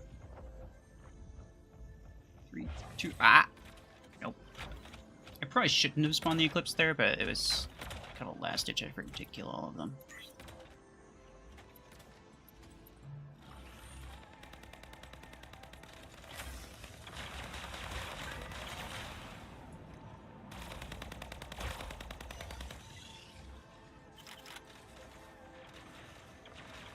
My dude didn't think that one through.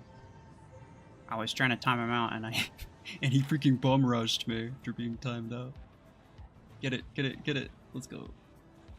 Get it, get it, get it. Haha! He's got Helix Rag. Why are you in our spawn area with Helix Rag? Like, actually.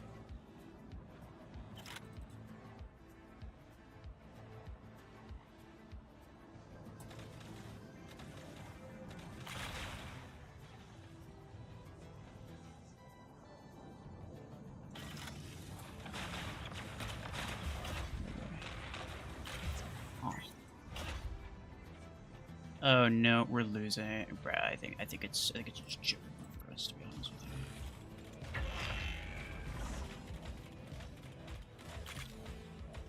Oh, he did. They have a lot of EM rifles though. That's like the third guy I think that had EMs. Alright. Don't let it go red. Oh, there it went red, but oh well.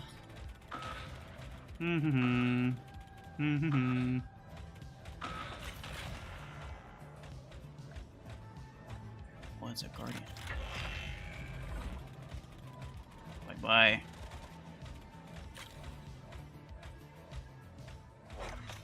That lace bank's screwed, bruh. Yo, it's not shot. It's not shot. Get him. Do it. Kill him. Mess him up. Let's go. Nice job.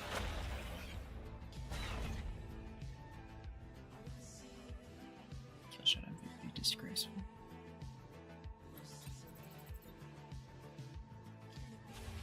Cryo Launcher 6 or Quantum Gun 6 or maybe Missile Rack. Cryo Launcher is fantastic, dude. That is a monster of a build. I know I don't plan on answering many questions related to like free-to-play account stuff, but I will say, keep. I don't read DMs on stream. You ran out of mechs. Yeah, fair enough. I had two. I had the Aegis, which is like not particularly great, and then I had the Mimicker. So I just went with the Mimicker because it was faster. Since all the strongest variants are out, what's the final verdict on Blast RPG? If you're gonna use it, use the 16, use it on a heavy mech. It's half decent on like Mimicker and Solus. Otherwise, it's kind of garbage. Did you play Tenki online? I have never even heard of them. so probably not.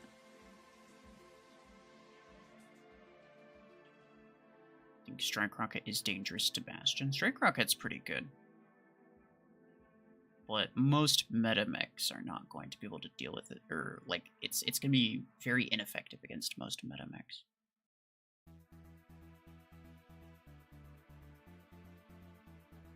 Okay. Well, yeah. That's... Now you're in their spawn with Strike Rockets. Okay, here's the difference. Strike Rocket has a quick lock-on time and 0 minimal range. My man had a Helix Rack, which has like triple the lock-on time and a minimum range of like, what is it, 15 meters? I don't know what he was doing. Like, basically anything that spawned there would have messed him up.